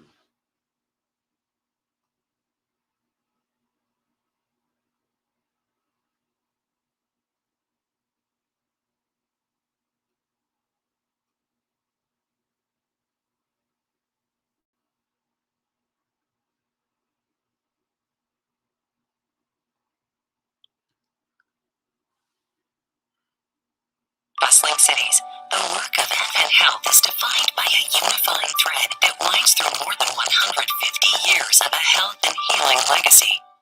In the mid-1800s, health and long life Mid-1800s, huh? across America, from the mountains Midwest, They're gonna tell on themselves. and South, in sleepy towns and bustling cities, the work of Advent Health is defined by a unifying thread that winds through more than 150 years of a health and healing legacy. In the mid-1800s, health and long lives were rare. Good health care was practically non-existent, and doctors often... The mid-1850s, good health care was non-existent. This is a confession of the Europeans. Now, if you go back to their timeline, they claim that they landed on Plymouth Rock in the mid-1600s. So this is an admission and a confession that Europeans who came here had no health care system, had no hospitals, had no knowledge of medicine. Prior to this moment in history, the European cannot claim that they had hospitals. So what happened in the mid-30s? In 1850? In 1790, there was a dark day. 1780, it was a dark day. Matthew 24 said it was going to be a dark day. In the middle, the high noon, the sun would not give off his light. A supernatural phenomenon predicted 2,000 years prior happened in 1780.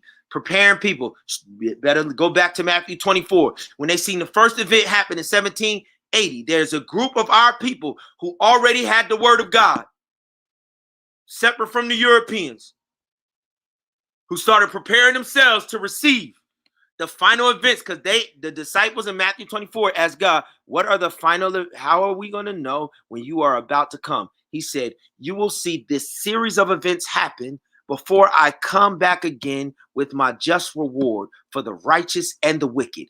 Matthew 24. So our people knew in 1780, when they seen the dark day, this is what a group of women in Trenton, New Jersey explained to my father and them why they studied with Adventists. A group of women break down these scenarios of Matthew 24. You don't need Ellen White. We've never needed Ellen White. We've never needed. Once again, Ellen White was a student of William Ford. William Ford did not need Ellen White. Ellen White needed William Ford's guidance. Hello? Hello? God says the first fruits are mine. William Ford was first. Ellen White wasn't first. Ellen White does not fulfill the spirit of prophecy. William Ford does. God said, I got to have two witnesses. So Ellen White had to confirm that which God revealed to William Ford. We have never needed Ellen White. Seventh-day Adventists needed William Ford's knowledge and health message because Europeans had no health message. This is what they are acknowledging and confessing in their own video. No Europeans had any medicine. They were poisoning and they were snake oil salesmen, meaning they were con men. They were thieves. They had elixirs and potions that they knew didn't cure anybody. They didn't have any system. Anybody was making any potion and any elixir. That is called magicians. That is alchemy. The system that they had was the system from Europe, which is the medical system from Egypt, which is alchemy, which is potions, which is pharmakeia, which is poisons. If you make me mad, I'll come up with a concoction that'll poison you. If you make me mad, I'll put a curse on you. I'll put a spell on you. The Europeans are practicing witchcraft and potions and snake oil salesmen and con men, and there is no system. It is chaos. And in the 1830s, God starts revealing, I'm about to come again. Here's the health message. Y'all have been taken through chattel slavery. So here is how to, why? Because the second coming, God said, you got to have your temples in the right wedding feast attire. So there is a direct component to God can't pour out the second coming without a health message to get your temple without spot or wrinkle. God gave all of that to William Floyd. The Seventh-day Adventists lie and say, hey, William Floyd only talked about the second coming. God can't talk about the second coming.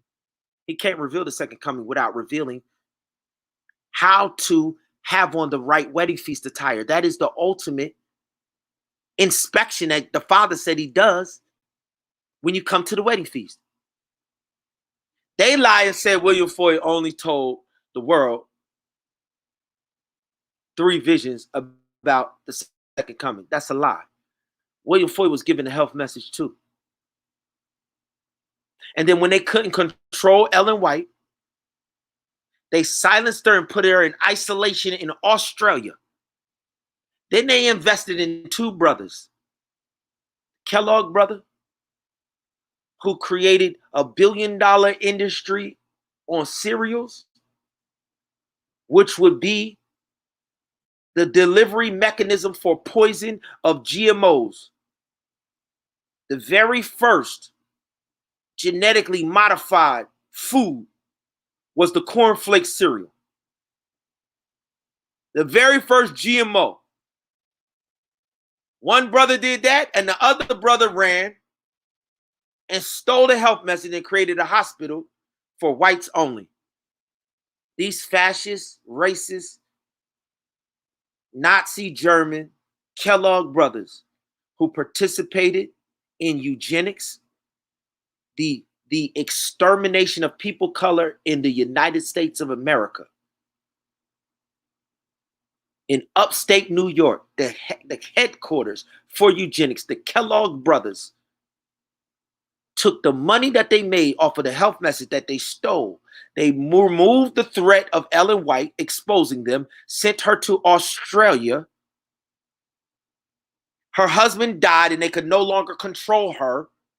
So they put her in exile. Stole her message. Then practiced bigotry from the mid-1800s to present day. And let them tell you. Often prescribed odd elixirs and treatments, some of which were as harmful as the diseases they promised to cure. People were afraid of night air, and bloodletting was still a common practice. They're explaining that all Europeans practice black magic and superstition. All Europeans. This is in the United States of America in the 1850s. These people are Baptist, Methodist, Lutheran, Seventh-day Adventists, and they're all practicing witchcraft and the same superstitions that during the Black Ages, the Roman Catholic Church practiced and taught. Their monks practiced in monasteries all over Europe. That's why they had the Black Death. Wasn't no hospitals in Europe.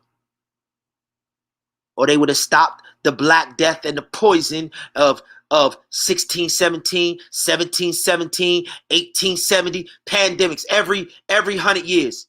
From 1617, 17, ain't no hospitals. They ain't had no medical system. Europeans ain't never had no schools of knowledge, no higher learning. What God is telling you is he revealed it to some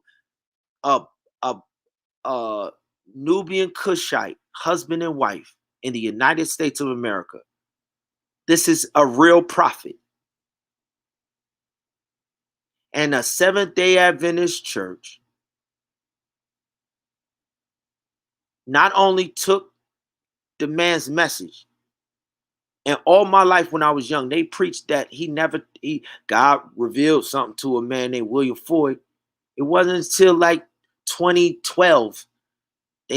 Listen, we got access to the internet. They know individuals who go, listen, they couldn't keep telling that lie to present day when people got the internet. When we didn't have the internet, Adventists, black and white, was cool with knowing that William Floyd went all over America and preached. So what did they do? They propped up the Nation of Islam, because the Nation of Islam went around and recruited people, because the false prophet of the Nation of Islam preyed on our people being suffering under white supremacy. But if our people had known that the original prophet in the United States of America was 100 years before the so-called American Nation of Islam prophet, 100 years, 100 full years. If our people in the 60s and the 70s and the 40s and the 20s and the 30s and in 1820 and 1830 and 1840 and 1850 and 1860, our people did follow William Floyd. I know, my ancestors in New Jersey. I know. We are a product of individuals who stood against this ignorance. This is the ultimate crime, yo. This ties directly into COVID. Watch, you're gonna see the Tuskegee. Listen, they was a part of the Tuskegee experiment, the Seventh-day Adventist Church and their health system was a part of the Tuskegee experiment that slaughtered black people. You're gonna see the coon Booker T. Washington come down here in this very video. And see, it's black people like at these HSBCUs that go down and they try and rewrite history and they try and make Booker T. Washington a hero. Booker T. Washington is not a hero, yo. When you infect hundreds of poor, ignorant people, you got to understand a blackamoor. A blackamoor says, I'm a European. I'm not a Negro. What these black people in HSBCUs, listen, they justify what they do for Europe because they have told Europe, we're not black. We're Moors. We're Europeans. We're descendants of Arabs. So they use that loophole. Booker T. Washington you're going to see in this video in the 1850s, Booker T. Washington that has a school. Still to this day, black people go down and they celebrate studying under Booker T. Washington, and this nigga openly slaughtered people and watched them die and watched them give syphilis to their loved ones and their other partners unknowingly, and they studied. Listen, this is exactly what they doing with y'all with this fake pestilence. And you got congressmen and senators, black and white, who just like these Seventh-day Adventists, white Kellogg brothers and Booker T. Washington, is going to be fine with practicing on you like little lab rats to see how they can control your population, see how they can exterminate you. White people and black people have been doing this in the United States of America, but because you let them give you an alternate version of history, they keep doing it. Booker T. Washington is known as a devout Christian. Booker T. Washington. So they masquerade as Christians, but their real worship is in secret in shrines as Moors. Moors worship in shrines, in temples, worship of God. Come on, man. Listen, yo. Yes. But several founders of the newly organized Seventh-day Adventist Christian Church had a better idea. They believed God had already provided the best remedies in nature, and they turned their attention to prevention, suggesting that fresh air, sunshine, rest, exercise, nutrition. God gave this blueprint that they're saying, he gave it to a husband and wife named William Floyd. They shared it with the woman in the video, and those Aryan white supremacists who, remember, there is laws on the books that say women can't own anything. So when she writes a book, her husband owns it.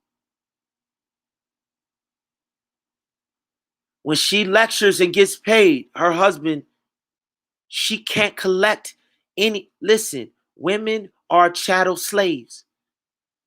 For anybody to enslave anybody is a violation of God's law. Slavery has always, listen, God said debt slavery is called usury in the word of God, and it is a violation. So how can you promote slavery when God has outlawed slavery? God went so far after establishing the law against usury to say every 7 years you must free any slave, and you must cancel all debt. And if you loan any new debts after canceling all of the debts, you have to make a loan with no interest. Interest causes debt slavery. If they want to borrow $100, you can loan them $100 and not 1 penny more. That's interest. Interest is usury, and God calls interest slavery. What? Your banking system is a violation of God's law.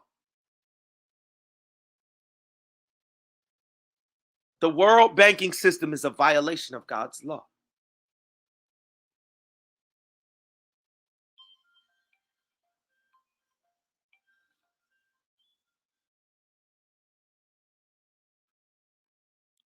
Nutritious food and clean water could help people stay healthier.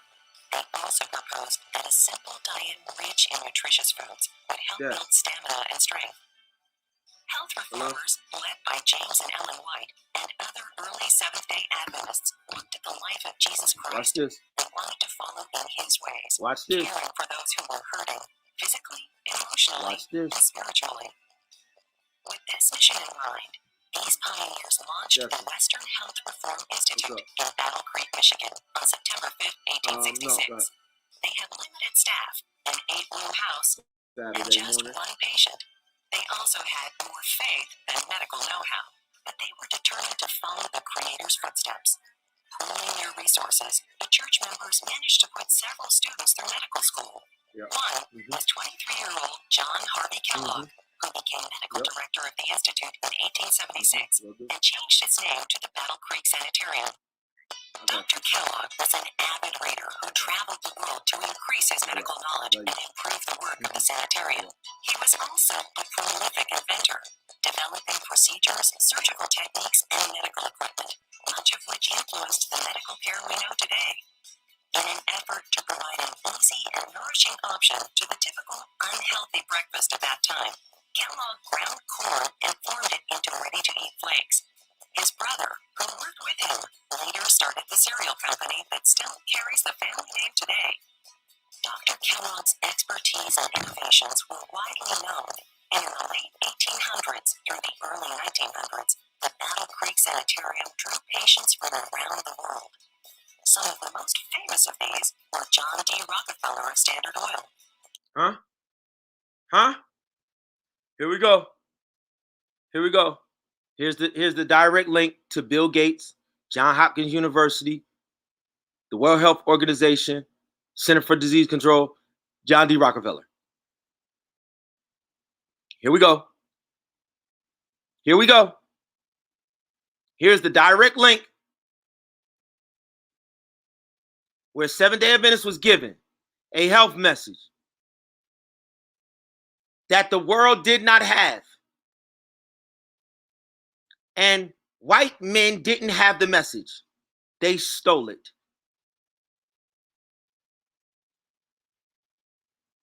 White men used laws that they made up that had no authority then and have no authority now. And then on themselves to extend their life, they practiced the health message. Then this man, John D. Rockefeller, created the medical system of today based off poisons, based off of pharmacies, giving artificial, man-made, synthetic versions of true natural health that in it of itself is poison. The medical system that you have, the Adventists took truth,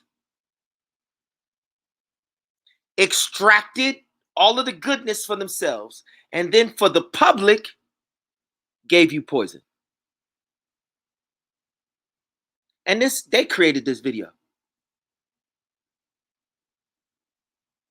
The Seventh-day Adventist, the Advent Health Hospital down here in Florida, that's pumping all of the misinformation for the World Health Organization in DC. They pumping all of the misinformation so they can tell you, oh, Florida is off the hook with cases and the Delta variant is out of control. But the Tampa Bay Buccaneers is practicing all of the college. Listen, man, they playing y'all. They playing y'all. And you Seventh-day Adventists, you Allegheny East Seventh-day Adventist Christians, you being played. If the Delta variant was such a threat. Listen, the number one group of individuals who have not taken the vaccine is the Trump supporters. The number one state in the country where Trump's headquarters is Florida. Florida is not open because they're full of people who have the vaccine. Florida is open because they are psychologically waging war against you, and they're giving you misinformation. But the Tampa Bay Buccaneers, all of their universities, all of their schools, their high schools are playing football. Listen, these individuals down here will not, they are like Texas and Florida. They will not take the vaccine. And then Florida hospitals telling you all of the beds is filled up. If all of the beds is filled up, how's they still playing football? If what they is telling you match what was going on,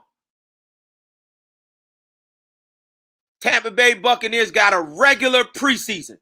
They're about to have their very first football game. And the Advent Health sponsors the Tampa Bay Buccaneers. The Seventh-day Adventist hospital system is the number one financial investor and sponsor. They control the training practice facility for the Tampa Bay Buccaneers and the Orlando Magic and Walt Disney World. Once again, Florida is the number one. Florida and Texas are neck and neck with right-wing evangelical. You know, Donald Trump, listen, they had rallies where they peoples was side by side, wasn't wearing no mask, whatever. Now you like, oh, well, it's the Delta variant. These niggas still ain't taking the thing. It's only Democrat niggas, black niggas. Listen, the European is hiding behind Donald Trump and his conservatism and their religious liberty, while all you black niggas is running behind Biden and y'all the guinea pigs. All of you black niggas. And the system is designed so that they don't take that poison because they standing on their religious liberty. Then they got the Seventh-day Adventists who control black Seventh-day Adventists because y'all all slaves. So all of the black Seventh-day Adventists, along with the black Democrats, is all of the niggas taking the vaccine and getting and dying. While the individual like Donald Trump, they've been gathering together the whole time. They won't take the vaccine. They walk into restaurants. They the ones going on planes, fighting with the stewardess. Now they got stewardess tying niggas up.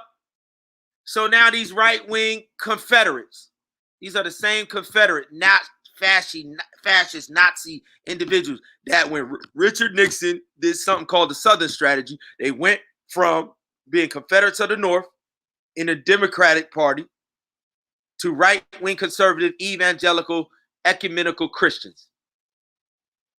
Huh? Richard Nixon, 71. And from 1971 with Richard Nixon on, you've had Confederates and New York Yankee banking. That's what the Republicans were before. They were all of the businesses who had invested in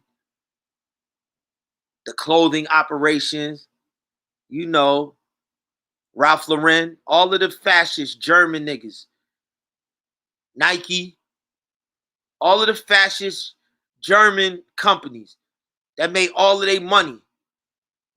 Cotton was the #1 producer, so there was going to be some German blood-spilling companies that was going to make the money. Lee Jeans, Wrangler, Lee. These are all German fascist United States of America companies that up in the north, just as guilty in the cotton slave trade when the cotton gin was created. Ralph Lauren and Polo and Nike, they just as guilty as the plantation owners. And then all they did in the Southern Australia, and once they like emancipation, they like, listen, we're not gonna stay down here. We ain't got no more plantations. We're gonna come together and put this. We're gonna come together and put this church thing together. We're gonna all invest in the New York Stock Exchange. That's when they became Wall Street Titans. Right-wing evangelical fascist German Christians making money on the New York Stock Exchange, making money in real estate. Donald Trump. Go up, they take over New York, Donald Trump's family. They take over the Kennedys, Massachusetts. They go up.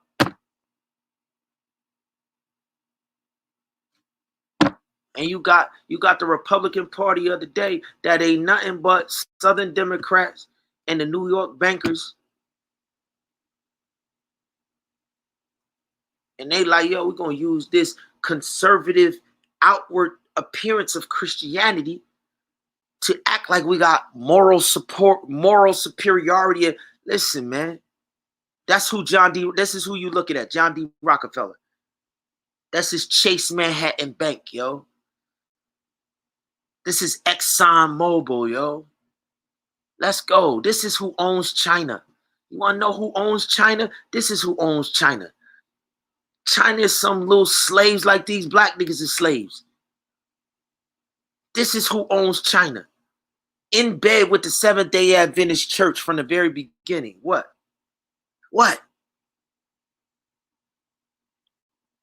Department store founder JCPenney. Inventor Thomas Edison. Thomas Edison. This is Hollywood, nigga. This is the #1 Freemason in the world. We ran him out of New Jersey. Thomas Edison, there's not one more demonic. Him and the nigga that made Kodak. Him and the one that made Kodak. The very first motion picture was shot in 1917. And it was filmed and watched in the White House with Woodrow Wilson in that same fascist New York money. Woodrow Wilson ran Princeton University. That's New Jersey. Thomas Edison tried to set up headquarters in Trenton, New Jersey. All of these bigoted, fascist, German, black people hating. We ain't talk now. You ain't about to try and talk about some fake tribe of Judah. No, they wasn't targeting tribe of Judah. They was targeting the people who now is about to have emancipation. You ain't about to be talking about, oh yeah, the Holocaust was against some fake tribe of Judah. No, these cats with the Seventh-day Adventist Church and their health message slaughtered our people. Can we be clear? The Seventh-day Adventist Church has had 8 laws of health that they could have given to the world in the 1800s, and you would have never had diabetes, If you have a loved one that died from any chronic disease or illness, the Seventh-day Adventist Church, Thomas Edison in Hollywood, John D. Rockefeller, and the big pharmaceutical agencies, that is Johnson & Johnson, that is Pfizer, that is Moderna, that is the World Health Organization, that is the Center for Disease Control, they owe you reparations for the every drop of blood of your loved one that died from a disease that they created.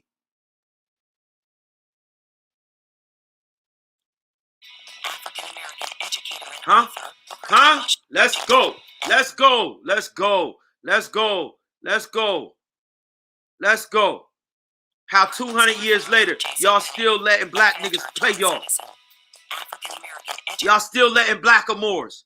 Remember, Europe was built by individuals from Ghana and Nigeria and Mali, the Gold Coast, from the 711 AD to 1500.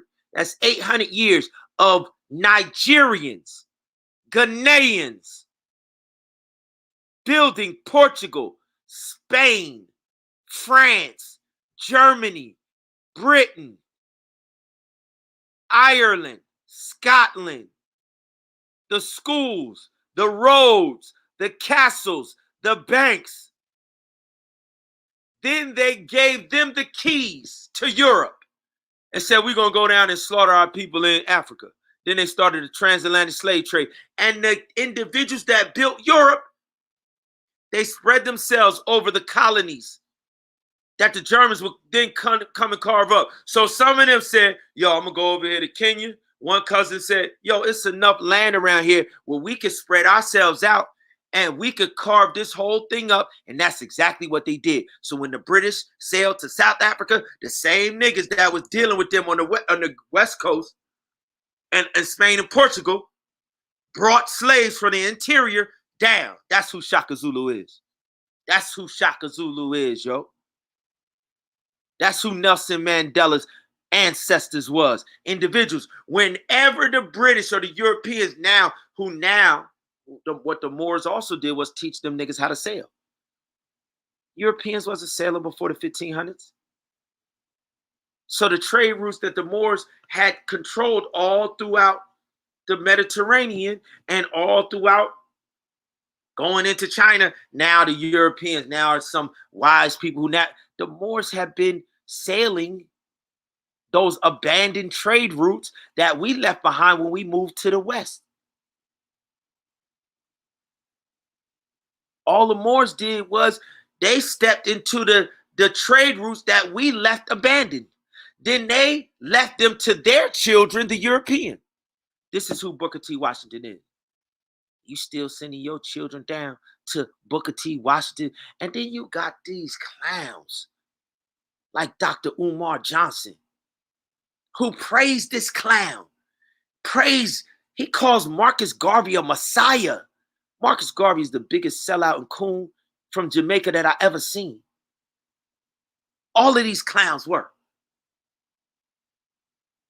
But because the European always told the story of black people being slaves, then when they told y'all about the very niggas that enslaved y'all for them, and they just simply said that these people are educated, y'all just ain't asked no, oh, it's a person that look like us that's educated. It's that easy, yo?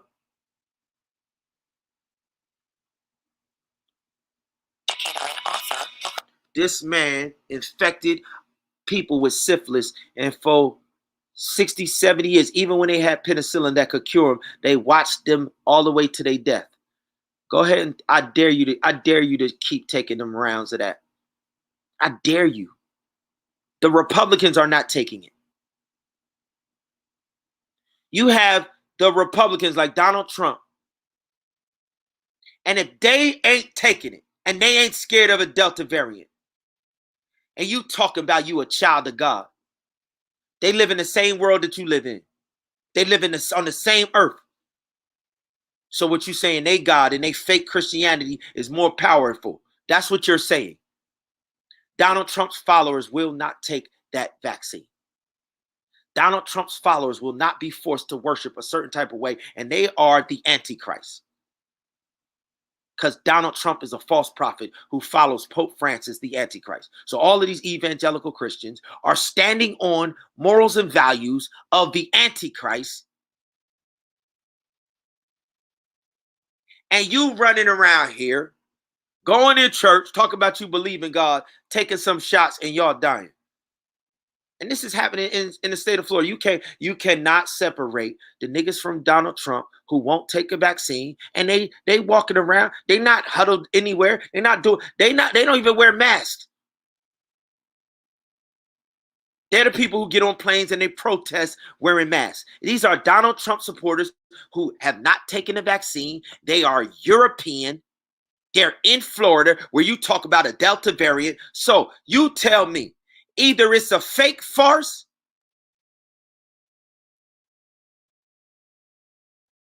and the individuals who are being affected are all of the individuals taking the vaccine.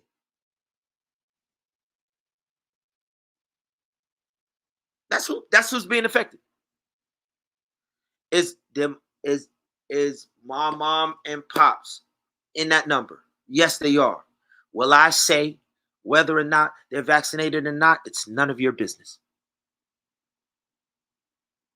It's none of your business. All I know, there is an army of European right-wing evangelical Christians in Florida with the Delta variant swirling who will not take vaccines. Donald Trump is in Florida. Mar-a-Lago will not take the vaccine. They meet together, they party, they do everything. Niggas is playing football, Pine Forge Academy. Pine Forge Academy, which one is it? Which one is it? Oh, we gonna make y'all niggas. We gonna make y'all niggas go through the Daniel experience. We gonna expose every last one of y'all that's bowing down and assuming a position. Every last one of y'all. We gonna listen. This is a full court press, and y'all know all y'all that don't know. Go talk to Dr. Fielder and ask him how I play basketball. Go ask Dr. Fielder, the greatest coach Pine Forge ever seen, how I play football. Let's go talk to Dr. Fielder. If you don't know how we get down, if you don't know what full court press means, go ask Dr. Fielder. T. Washington and aviator Amelia Earhart. William Howard Taft, the 27th President of the United States, was the... Okay. So all of the German elite fascists are coming down and getting treatment. And one token coon nigga who is a sellout, who participated in the Tuskegee experiment, also came down. Everybody else is top high-level Freemasons.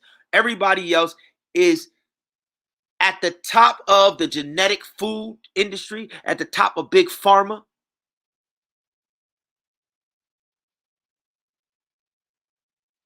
And this is the beginning of what you're living through right now.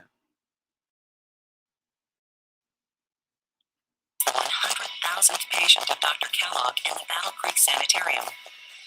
On a cold winter night in 1902, as Kellogg was out of town, the Battle Creek Sanitarium caught fire and burned to the ground. So mysteriously, they burned down the model that God gave to the people. And when they rebuilt, they didn't rebuild this model. Undeterred by the disheartening news, Kellogg immediately boarded a train for Battle Creek. By the time he arrived, he had already sketched out plans for building a new and even grander sanitarium. This began an era of rapid development of like-minded institutions all over the country. Boulder Sanitarium in 1893. Boulder, Colorado. Remember that. Boulder, Colorado, 1893. Hindsdale Sanitarium in 1905. Hindsdale in 1905. 1893, Boulder, Colorado. 1905, Hindsdale. And in that same Southern California, an abandoned hotel was purchased and Loma Linda Sanitarium was open for care. California, right outside of Las Vegas. So Boulder, Colorado, Hindsdale, which is right outside of Chicago, and then Loma Linda, right outside of LA. 1893, 1902, a couple years later. What happened all over the country in those same years? They was doing human zoos all over the country. After Emancipation Proclamation, after saying that our people was free, when the Blackamoors gave over the reins to the Europeans in the 1500s and they started promoting Aryan white supremacy, the United States was the headquarters promoting fascism to the world by having world fairs, human zoos, where they brought our people from African nations and they put up exhibits of Nigeria. Do you know that Epcot Center, Walt Disney World, is a perpetual, is the everyday World's Fair human zoo? The very first human zoo was in Chicago in 1893 or 94. Battle Creek, Michigan is right outside. So this John Kellogg and all of that, they do the Tuskegee experiment with Booker T. Washington. And then they start doing world human zoos. Seventh-day Adventist churches in full-blown existence. Seventh-day Adventist church knew all about the human zoos, and the only thing that said wrong with the human zoo was that they was closing on Sunday and observing Sunday worship instead of Sabbath. The only thing wrong with the human zoo was the day of worship that the people who was running the exhibits. So he like, you raping women on the Sabbath. You're violating God's Sabbath. That rape that occurred that I just seen you do in the Nigerian exhibit of Epcot Center, you broke God's law because you had sex with that animal on the Sabbath. You should rest from raping on the Sabbath. You should only rape on Sunday through Friday. And then keep God's day holy by not raping these animals. Matter of fact, you should close the whole World's Fair down, and we all should go down to Andrews University, and we should go to All Nations Church. And we should have a good old lively church worship. I mean, they've been doing it on the plantations all of them years. Why would it be any different for them to go into a World's Fair and still go into church? What, just because they're Seventh-day Adventists? All of the years these niggas would rape all throughout the week and then go into their church on Sunday and y'all still worship with them. So why, the Seventh-day Adventists, like, why wouldn't y'all worship with us on Sabbath and still rape and pillage all throughout the week? You did it with the Pentecostals. Hell, the Methodists been doing it since the 1600s. Baptists and the Lutherans and the Church of England, and the Puritans and the Amish and the Church of Jesus Christ and Latter-day Saints, they've been raping and pillaging since the 1400s. Just because we want to rest on the Sabbath instead of on Sunday from raping and pillaging? You thought that they was going to elevate these monsters? You thought these European and these black and white European monsters was going to elevate? This is what happens when you let niggas tell your history and your story to you and your children. This is what happens. So now you got faith in the medical system that been killing you all along. So what they doing to you right now is what? The same thing they've been doing.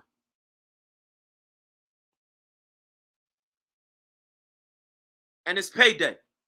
Medical education. Today, Loma Linda University Health ranks as one of the top-rated medical schools in the country. In 1908, Florida Sanitarian in Orlando Let's was go. founded in faith by a small group of church members, Let's go, yo. including one person who mortgaged his own Huh? home for the down payment. Today, Advent Health employees, Huh? diverse in culture and backgrounds, Huh? find opportunities to provide highly advanced levels of care in a Christ-centered environment that encourages the health and healing of the whole person. These niggas are witches and warlocks. This is Walt Disney World. These Seventh-day Adventists. You think I'm lying? I'm going to show you. These Seventh-day Adventists are witches and warlocks, yo.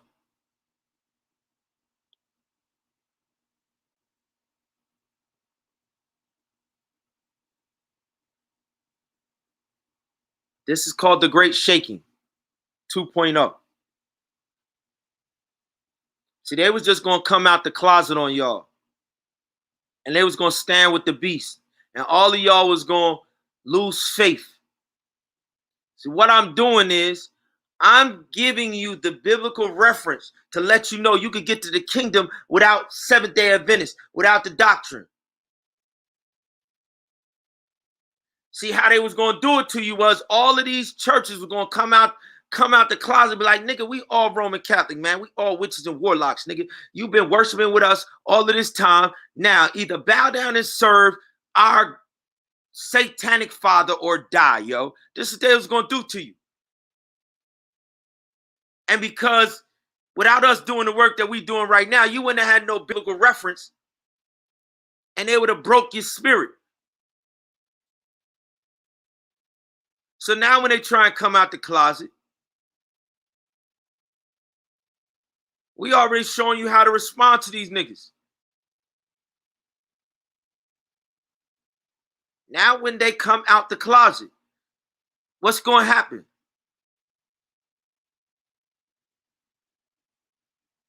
Only thing you're supposed to say is clown.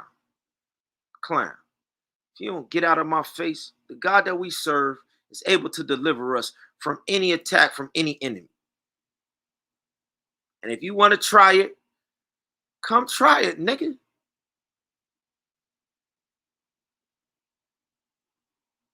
The only response you're supposed to have for these niggas when they come out the closet and tell you, yo, we've been worshiping with this nigga who is the Antichrist, Pope Francis, forever. So if you in our denomination, nigga, you belong to him anyway. We've been sellouts from the door. If you were 7, and because y'all niggas ain't been studying, when they come out the closet and join hands with the beast, and then they like, listen, either you bow down or we take your life, nigga. Most people wasn't gonna have the faith or the wherewithal to study then and then y'all was just gonna bow down and lose your life for nothing. When these cornball clowns been clowns from the very beginning. These cornball clowns. Listen, my daddy ain't respond to no Seventh-day Adventist church, nigga. My daddy responded to the Holy Ghost leading and guiding a D and F student to go rise above all of these clowns. See, God called my daddy in a certain group of individuals during the age where all of these niggas. See, understand, the baby boomer generation, they all went to Vietnam, yo. And when they went to Vietnam under that draft, it's a lot of these black niggas that went away into the army and they joined these fraternities and these Freemasonic lodges, and they went over there and they had a good old time. You know how the soldiers have liberty. A lot of these niggas was raping and they was doing everything that all of them niggas was doing. A lot of them niggas came back raping and doing everything that them niggas was doing. Listen, when that generation didn't have a backbone to stand up and be like, nigga, if Donald Trump could stand up and be like, yo, on my religious background and feel I ain't doing what y'all telling me to do with this pen.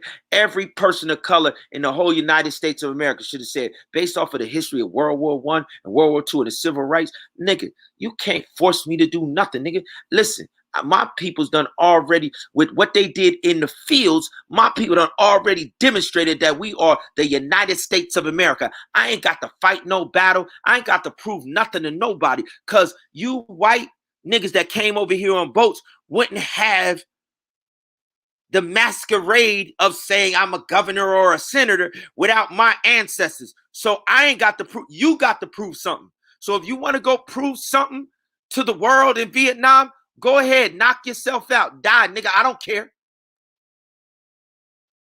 Every last person of color.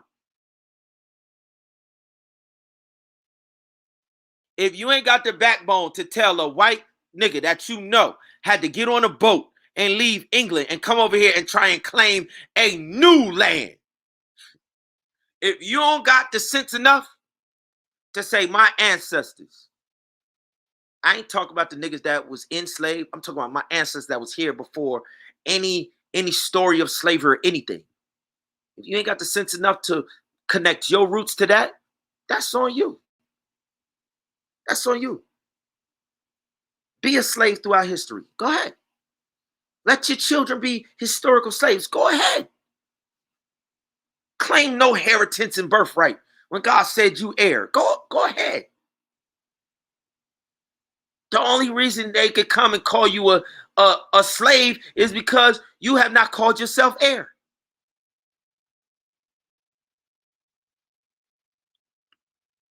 What is European medicine based off of? What is European medicine and science based off of? What is European medicine and science based off of? What is European science and medicine based off of? When you going to let them tell you that you got to take some vaccine, have they ever tried to make you whole?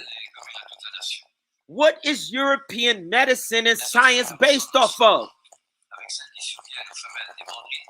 What are these Christians? What are these Christians?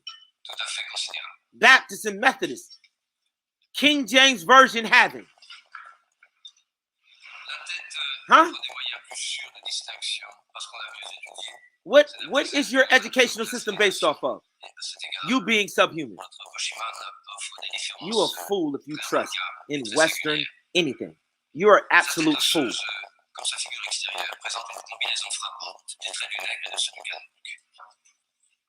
Huh? What is European science? There is no European science besides people of color are subhuman. The people that have dominated us all through history are subhuman. That's European science. That's Western medicine. Western education. These are your Nobel Prize winners. This is Albert Einstein, Sir Isaac Newton. Huh? This is Oxford and Cambridge. This is Harvard and Yale. Princeton. Huh? This is Howard University. Tuskegee. Florida A&M. Bethune-Cookman. This is Andrews and Oakwood University. Y'all got to be kidding me. Children, this is what the baby boomers gave y'all. Parents who are such cowards that white people can say anything. White and black people can say anything. And they so broke that one generation. Our generation, we ain't nothing like our parents. Nothing. Nobody says anything about Generation X because they could not control us. They don't speak about, they talk about baby boomers and they skip to millennials. They never speak about Generation X. Why? Because we are the heirs that have taken back our crown and throne. And they got to go through us to try and get to the children. They got to go through us.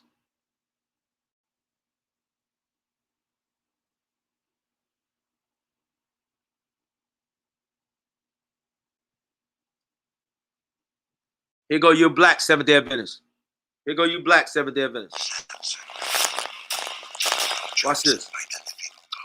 Here go you black people, period. Here go your black church. This your black, your this Barack Obama. This Barack. Black Seventh-day Adventist. Barack's grandfather's Seventh-day Adventist.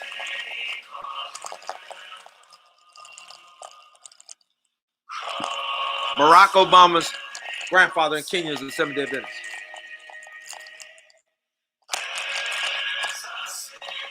I'm going to say that again. Barack Obama's grandfather in Kenya is a Seventh-day Adventist. All of this trash comes straight from one church. I was born free in Maine and grew up with hardworking parents. I learned to farm and use my hands with skill. I left the farm for Boston to find work and opportunities. There was prejudice everywhere, but at least in Boston, there were no slaves. I was even able to worship with the white brethren of the Free Will Baptist Church. They seemed to understand the whosoever part of the gospel is actually referring to whosoever. It did not relegate one side of heaven to the Negro and another side to the white. After my conversion, under the ministry of Silas. So,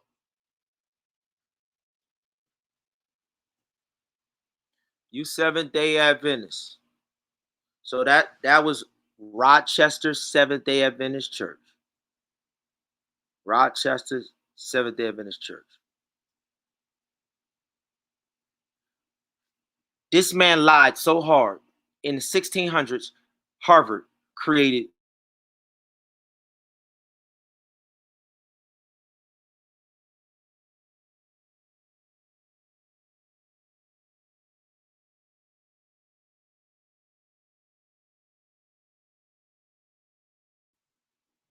there's a book written by a black professor from MIT called Ebony and Ivy. And it states that Harvard, in its inception, had a blackamoor, indentured servant on the campus. That's Boston. 1600s. The #1 slave market in all of America was in New York. And because the British owned it, and because the British and the whole world is selling the British as the individuals who didn't participate in slavery. And Cambridge is one of their, and Boston is one of their colonies. So now black niggas, during the age, information age, is still lying. Black Seventh-day Adventists. Why are black Seventh-day Adventists lying in history for Britain? Because the white Seventh-day Adventist church has enslaved black Seventh-day Adventists so much. And they know that their master, the General Conference of Seventh-day Adventists, owes the world every dime that they have collected in tithe. Every institution around the world is being transferred because of the blood money. And these black niggas is trying to protect the institution. We sick, massa? Oh yeah, massa about to burn. And all of these black, you watch as we do our work. You watch as these black Seventh-day Adventists rally around the banner because they've been programmed. House niggas is programmed to give their life when massa and massa's assets is under threat. These Black Seventh-day Adventists is going to go down with the second Titanic, called the General Conference of Seventh-day Adventists. When the judgments of God are breathing down the neck for them having the mark of the beast, for unifying their self with church and state, with Mystery Babylon, the mother of harlots. And they're going to throw away their family. Listen, you children of these men, everything your father has ever told you about the word of God and spirituality is a lie, because he's a fraud. You wives that are married to these dudes that's going to go down with Ted Wilson and some white people that have been violating and slaughtering our people and participating in racism and bigotry and the Tuskegee experiments and infecting our people with syphilis. And these niggas have done, when you see what they did with eugenics, the forced sterilization, trying to be a superior race when they knew the science is a lie. That's what the Adventist hospital system is trying to validate. Darwin's theory of evolution. They're trying to benefit off of Aryan white supremacy too, so they participated in extending the lie while they trying to sell you that they believe in a creator. How does Seventh-day Adventist Church and their health message going to prop up Darwin's theory of evolution and participate in eugenics? You can't promote creation and eugenics at the same time. Eugenics says you're not guilty of harming people of color because they are beasts. And the Seventh-day Adventists, what I'm going to show you and prove without a shadow of a doubt, that they agreed with the Darwin's theory of evolution and they participated in eugenics because the evolutionary theory excused them from guilt of shedding the blood of people who were beasts of burden and subhuman. The Constitution says they're 3/5 of a human being. The word of God in Genesis chapter 10 said they're a subhuman being. And so the Seventh-day Adventists agreed with segregation, and these white boys today are trying to tell you that the Seventh-day Adventist Church participated in abolition and tried to say because they were doing the. Listen, anybody who sell that to you, Dwight Nelson, Dan Jackson, Ted Wilson, anybody, Ben Baker, Delbert Baker, anybody who says the Seventh-day Adventist Church, I dare you to put your career and your life on the line, because it's on there. Your life and career is on the line. You ain't going to be able to go nowhere. You ain't going to be able to go nowhere. Dwight Nelson, All Nations Church, Andrews University, no Andrews University theology. Preach, listen, anybody going to Andrews University as a person of color, as anything, anybody going to Andrews University, anybody going to any Seventh-day Adventist university other than Oakwood University. Because my daddy and my mama went down there and consecrated and made a covenant. And Pastor James Doggett came down there and did Madison Mission separate from that coonery and buffoonery. And we have maintained God's covenant in his holy lands outside of them coons and buffoons.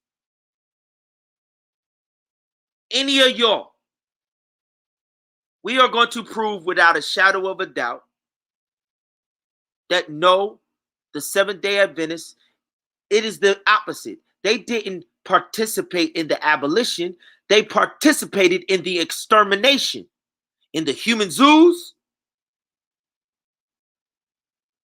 in the buck breaking and the sexual breeding in the north. They had breeding plantations in the north.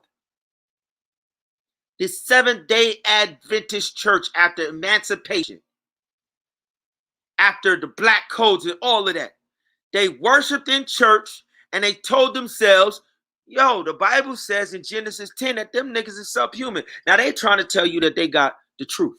They trying to tell you that they the remnant.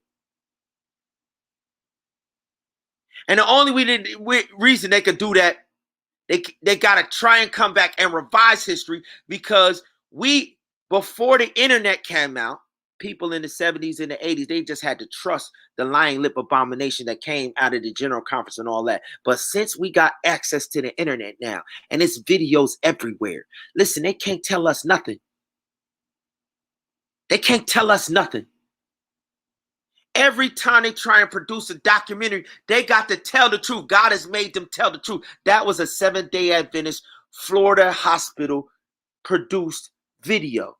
And they told on themselves. They told that they was in bed with John D. Rockefeller. John D. Rockefeller is the leader of the British occult, satanic skull and bones. Listen, John D. Rockefeller has done more fascist extermination of black people in the United States of America than you can count.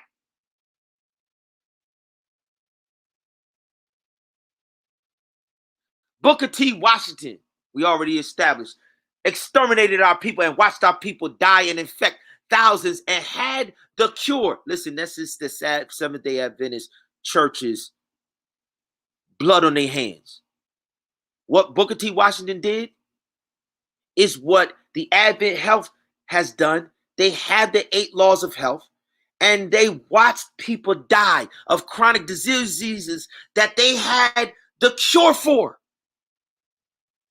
Booker T. Washington only practiced the model that Loma Linda and Florida Hospital and Hindsdale Hospital and the Adventist health system sat back and watched people die, and they live in Loma Linda the longest in the United States because they practice what they don't teach. That's murder. I will require an accounting for every drop of blood. So we're going to go before God on September 15th, on the Day of Atonement. And just like the priest of God will enter with the violations, and everybody that enters with us on my dad's birthday, September 15th, if you had no knowledge that you was in violation, you can enter in and say, listen, God, I ain't had the knowledge in the 70s or whatever. But based off of these videos and based off of the study that I'm going to do and based off of going to the Word of God and going back to the videos, listen, I ain't going through no 501c3. I ain't going through no church. I ain't going through no denomination. Listen, I am your royal priesthood, your holy nation. I am a son and daughter of God. I am an heir to the throne. I am the king of Salem's priesthood, the queen of Salem's priesthood, king of righteousness, high priest after the order of Michael and his archangels. What? We know who we are.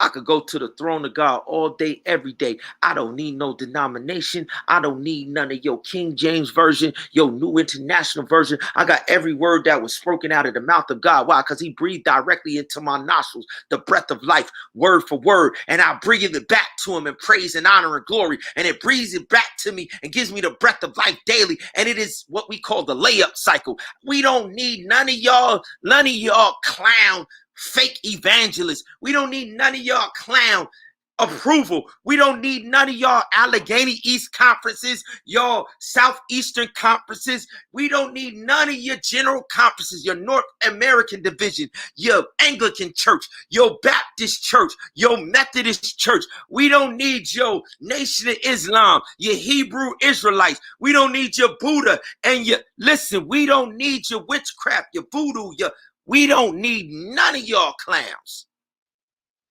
But if any of y'all want to upgrade and come get your crown and your throne, you're welcome. Any of y'all want to go to war, you're welcome to. However you want it. You can have the blessing or the curse. You could take the loss or you could receive a win. You choose. You tell me how you want me to exercise my dominion, and I am going to honor your request. This is what dominion is about. This is what God's kingdom is about. You get to choose life or death. You get to choose victory or losing. And I am going to honor your request. I promise you. And if you choose death, if you choose to rebel, just like your ancestors had shown no mercy to mine, just like your ancestors don't lose no sleep, I will not lose no sleep, shed not one tear. Listen. I am beyond caring about individuals who don't care. I could show you how to not care. I am beyond caring about niggas who hate the God that we serve and those of us created in his image. We could show you how to hate. And God commends us for hating the deeds of the Nicolaitans, who he also hates. That's word of God. Revelation 2 and 3. There is a time for war. There is a time for peace. There is a time for love, and there is a time for hate. Ezekiel chapter 3. Ecclesiastes chapter 3. There is a time for my children to hate those who hate me. Huh? Y'all want to play this game? Y'all don't really want to play this game. Y'all don't really want to play this game. Y'all don't really want to play this game. I'm talking to both of y'all groups. Y'all groups that claim y'all want to go to the kingdom, y'all don't really want to play the game to win. And y'all niggas that claim that y'all want Satan and y'all want freedom to live how you want, y'all don't really want, listen. Any of y'all could come challenge it. Any of y'all could come and try and take. Listen, we here. We ain't hiding. We ain't heading to no hills. We ain't going nowhere. We right here. Y'all don't want it. And all we doing is every day, thousands and thousands of young people who don't care nothing about the hangups that y'all old clowns is controlled by. They seeing that y'all trying to hand to young people in their generation the same slavery that bound some old fuddy-duddy niggas. My children would never, ever bow to none of y'all adults. I'm talking directly to Pine Forge Academy in Oakwood. I'm talking to the Seventh-day Adventist institution that I'm sending all of my children to. My children will never honor and respect, will never listen. My children do not have to acknowledge no clowns that do not match the character of the mother that they came out of. You talk about subhuman, talk about sub-divine. You got access to divinity and you running around here, cowards and whores. Listen, my children, based off of the womb that they came out of, believe me, they're going to be head and shoulders above anything you could give them or teach them. You cannot add to what my wife has already given my children. You can't. And you ain't even the judge or the bar or the standard, because you don't even meet the criteria of the queen that created them. How, if you inferior to my queen, how you gonna sit in judgment of my child? My child has put in more work on the battlefields of the world. My 9-year-old has put in more work than niggas that been in presidents of the Oakwood University. My 9-year-old got more spiritual stripes than Leslie Pollard, president of Oakwood University.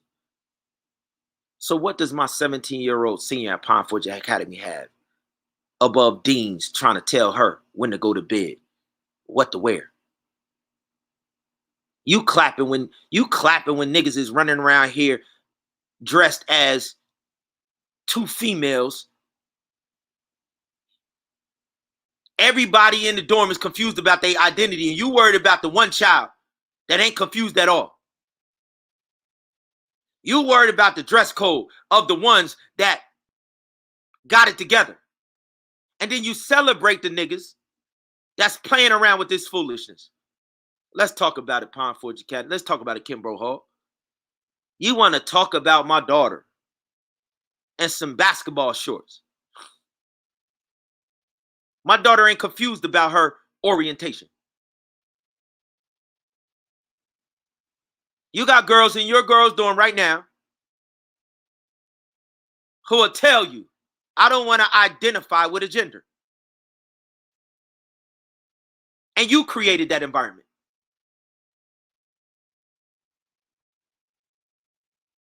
That could never come from my wife. And the women that went to Pine Forge Academy before you all got there, I'll let them tell you for themselves. The women that came through Kimbrough Hall.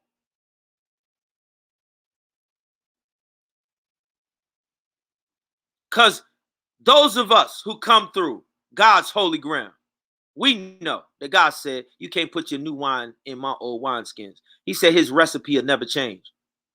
So all of y'all on this whole new age movement, Kimbrough Hall deans, Pine Forge Academy president, Pine Forge Academy no master, promoting a era of inclusivity. We see what you on, homie. 30 years ago, you began the creeping compromise in my senior year. In my senior year, you showed your hand, 1993. And you guys have been creeping. Pine Forge Academy, alumnus of Pine Forge. If you care about Pine Forge, and if you think Pine Forge Academy represents you, just understand they have a code word, all in Adventism. Your Allegheny East Conference, use the code word. Your General Conference of Seventh-day Adventists, your North America, religious liberty. This is the code word. That their Vatican, that your president, Barack Obama, they think because they sold religious liberty with Barack Obama, that ain't no black folks gonna say nothing about anything that Barack Obama put his stamp of approval on. And Pine Forge Academy think that they can recruit and bring niggas like Barack Obama into the fold. And because the whole world and everybody embraced Barack and Michelle, ain't nobody gonna say nothing about. Listen, y'all don't know who Pine Forge Academy is. Obviously. And let me tell the whole world something right now. Like Dr. Martin Luther King told y'all. Always say to you Seventh-day Adventists and you North American division and the whole world. Well, all we telling you is we got it on paper. Every parent that sends their children to Pine Forge Academy, let me tell all of y'all Muslim alumnus who raising these children with these identity issues because y'all worshiping the gods of the Vikings. Let me tell all y'all little sons who came up after me, who don't go on down to Oakwood and them married, and then you done switched to Islam, and now you coming back and you training up your children. First, let me tell you, you worshiping the gods of the Vikings, okay? Islam. So all you gotta do is go turn on Marvel, turn on Marvel, and you're gonna look at the pagan gods that you worshiping, okay? Captain America, Wonder Woman, and Thor. That's the gods that you worship in Islam, okay? All right. So all of y'all smart, Pine Forge, all y'all smart clowns, and your principal. Just know y'all principal is the religious liberty, liberal agent, undercover down low agent. Just know. We done read his jacket. Just know Religious liberty is the code word for the beast's liberty. The beast has liberty to worship how the beast wants to worship.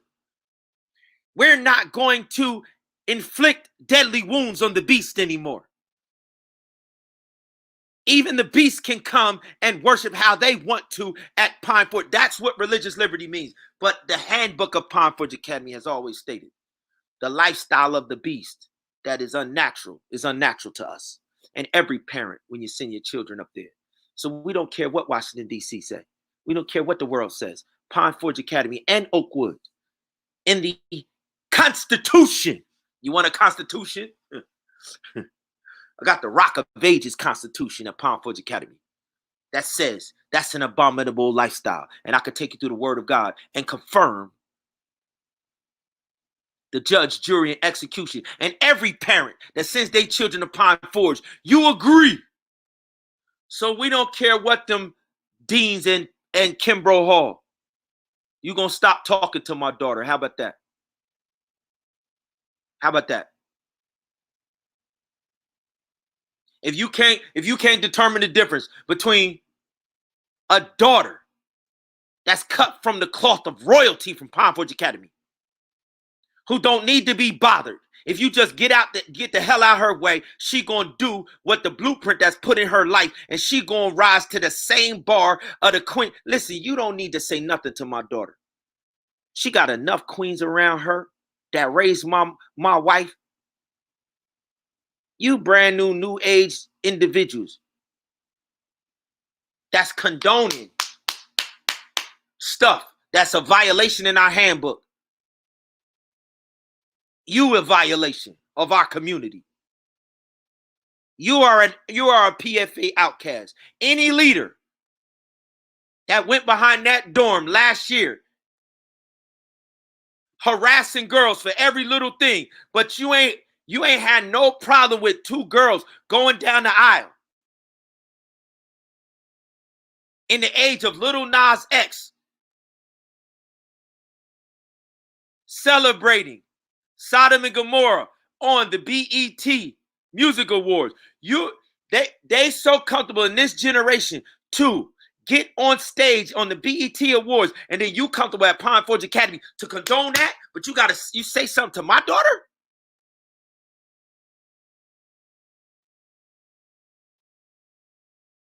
Now you on solitary confinement. Now you in marital counsel. Marital counsel is above Dean's counsel.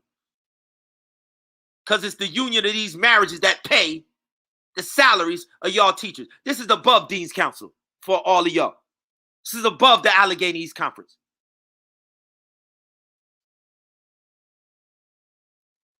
The union of parents that we have put together to judge according to the handbook that we all agreed upon is higher than your little stanking Kimbrough Hall Dean status, your little stanking Principal Reynolds in the door today, out the door tomorrow. Listen, we have a union of parents who pay $10,000 a year. High school. For our children to get the same dang handbook that we got. Just like these niggas take pride in their fake constitution. The reason I'm willing to pay $10,000 a year is because I know at my institution, I'm not going to allow you to put new wine in the old wineskins. Because that institution belongs to the creator. It don't belong to the General Conference of Seventh-day Adventists. It don't belong to the Allegheny East Conference. And anybody that says anything different, I'm going to force you to come out the closet and try and stand on the claim of the mark of the beast present day. Any of y'all clowns that want to get down, let's get down.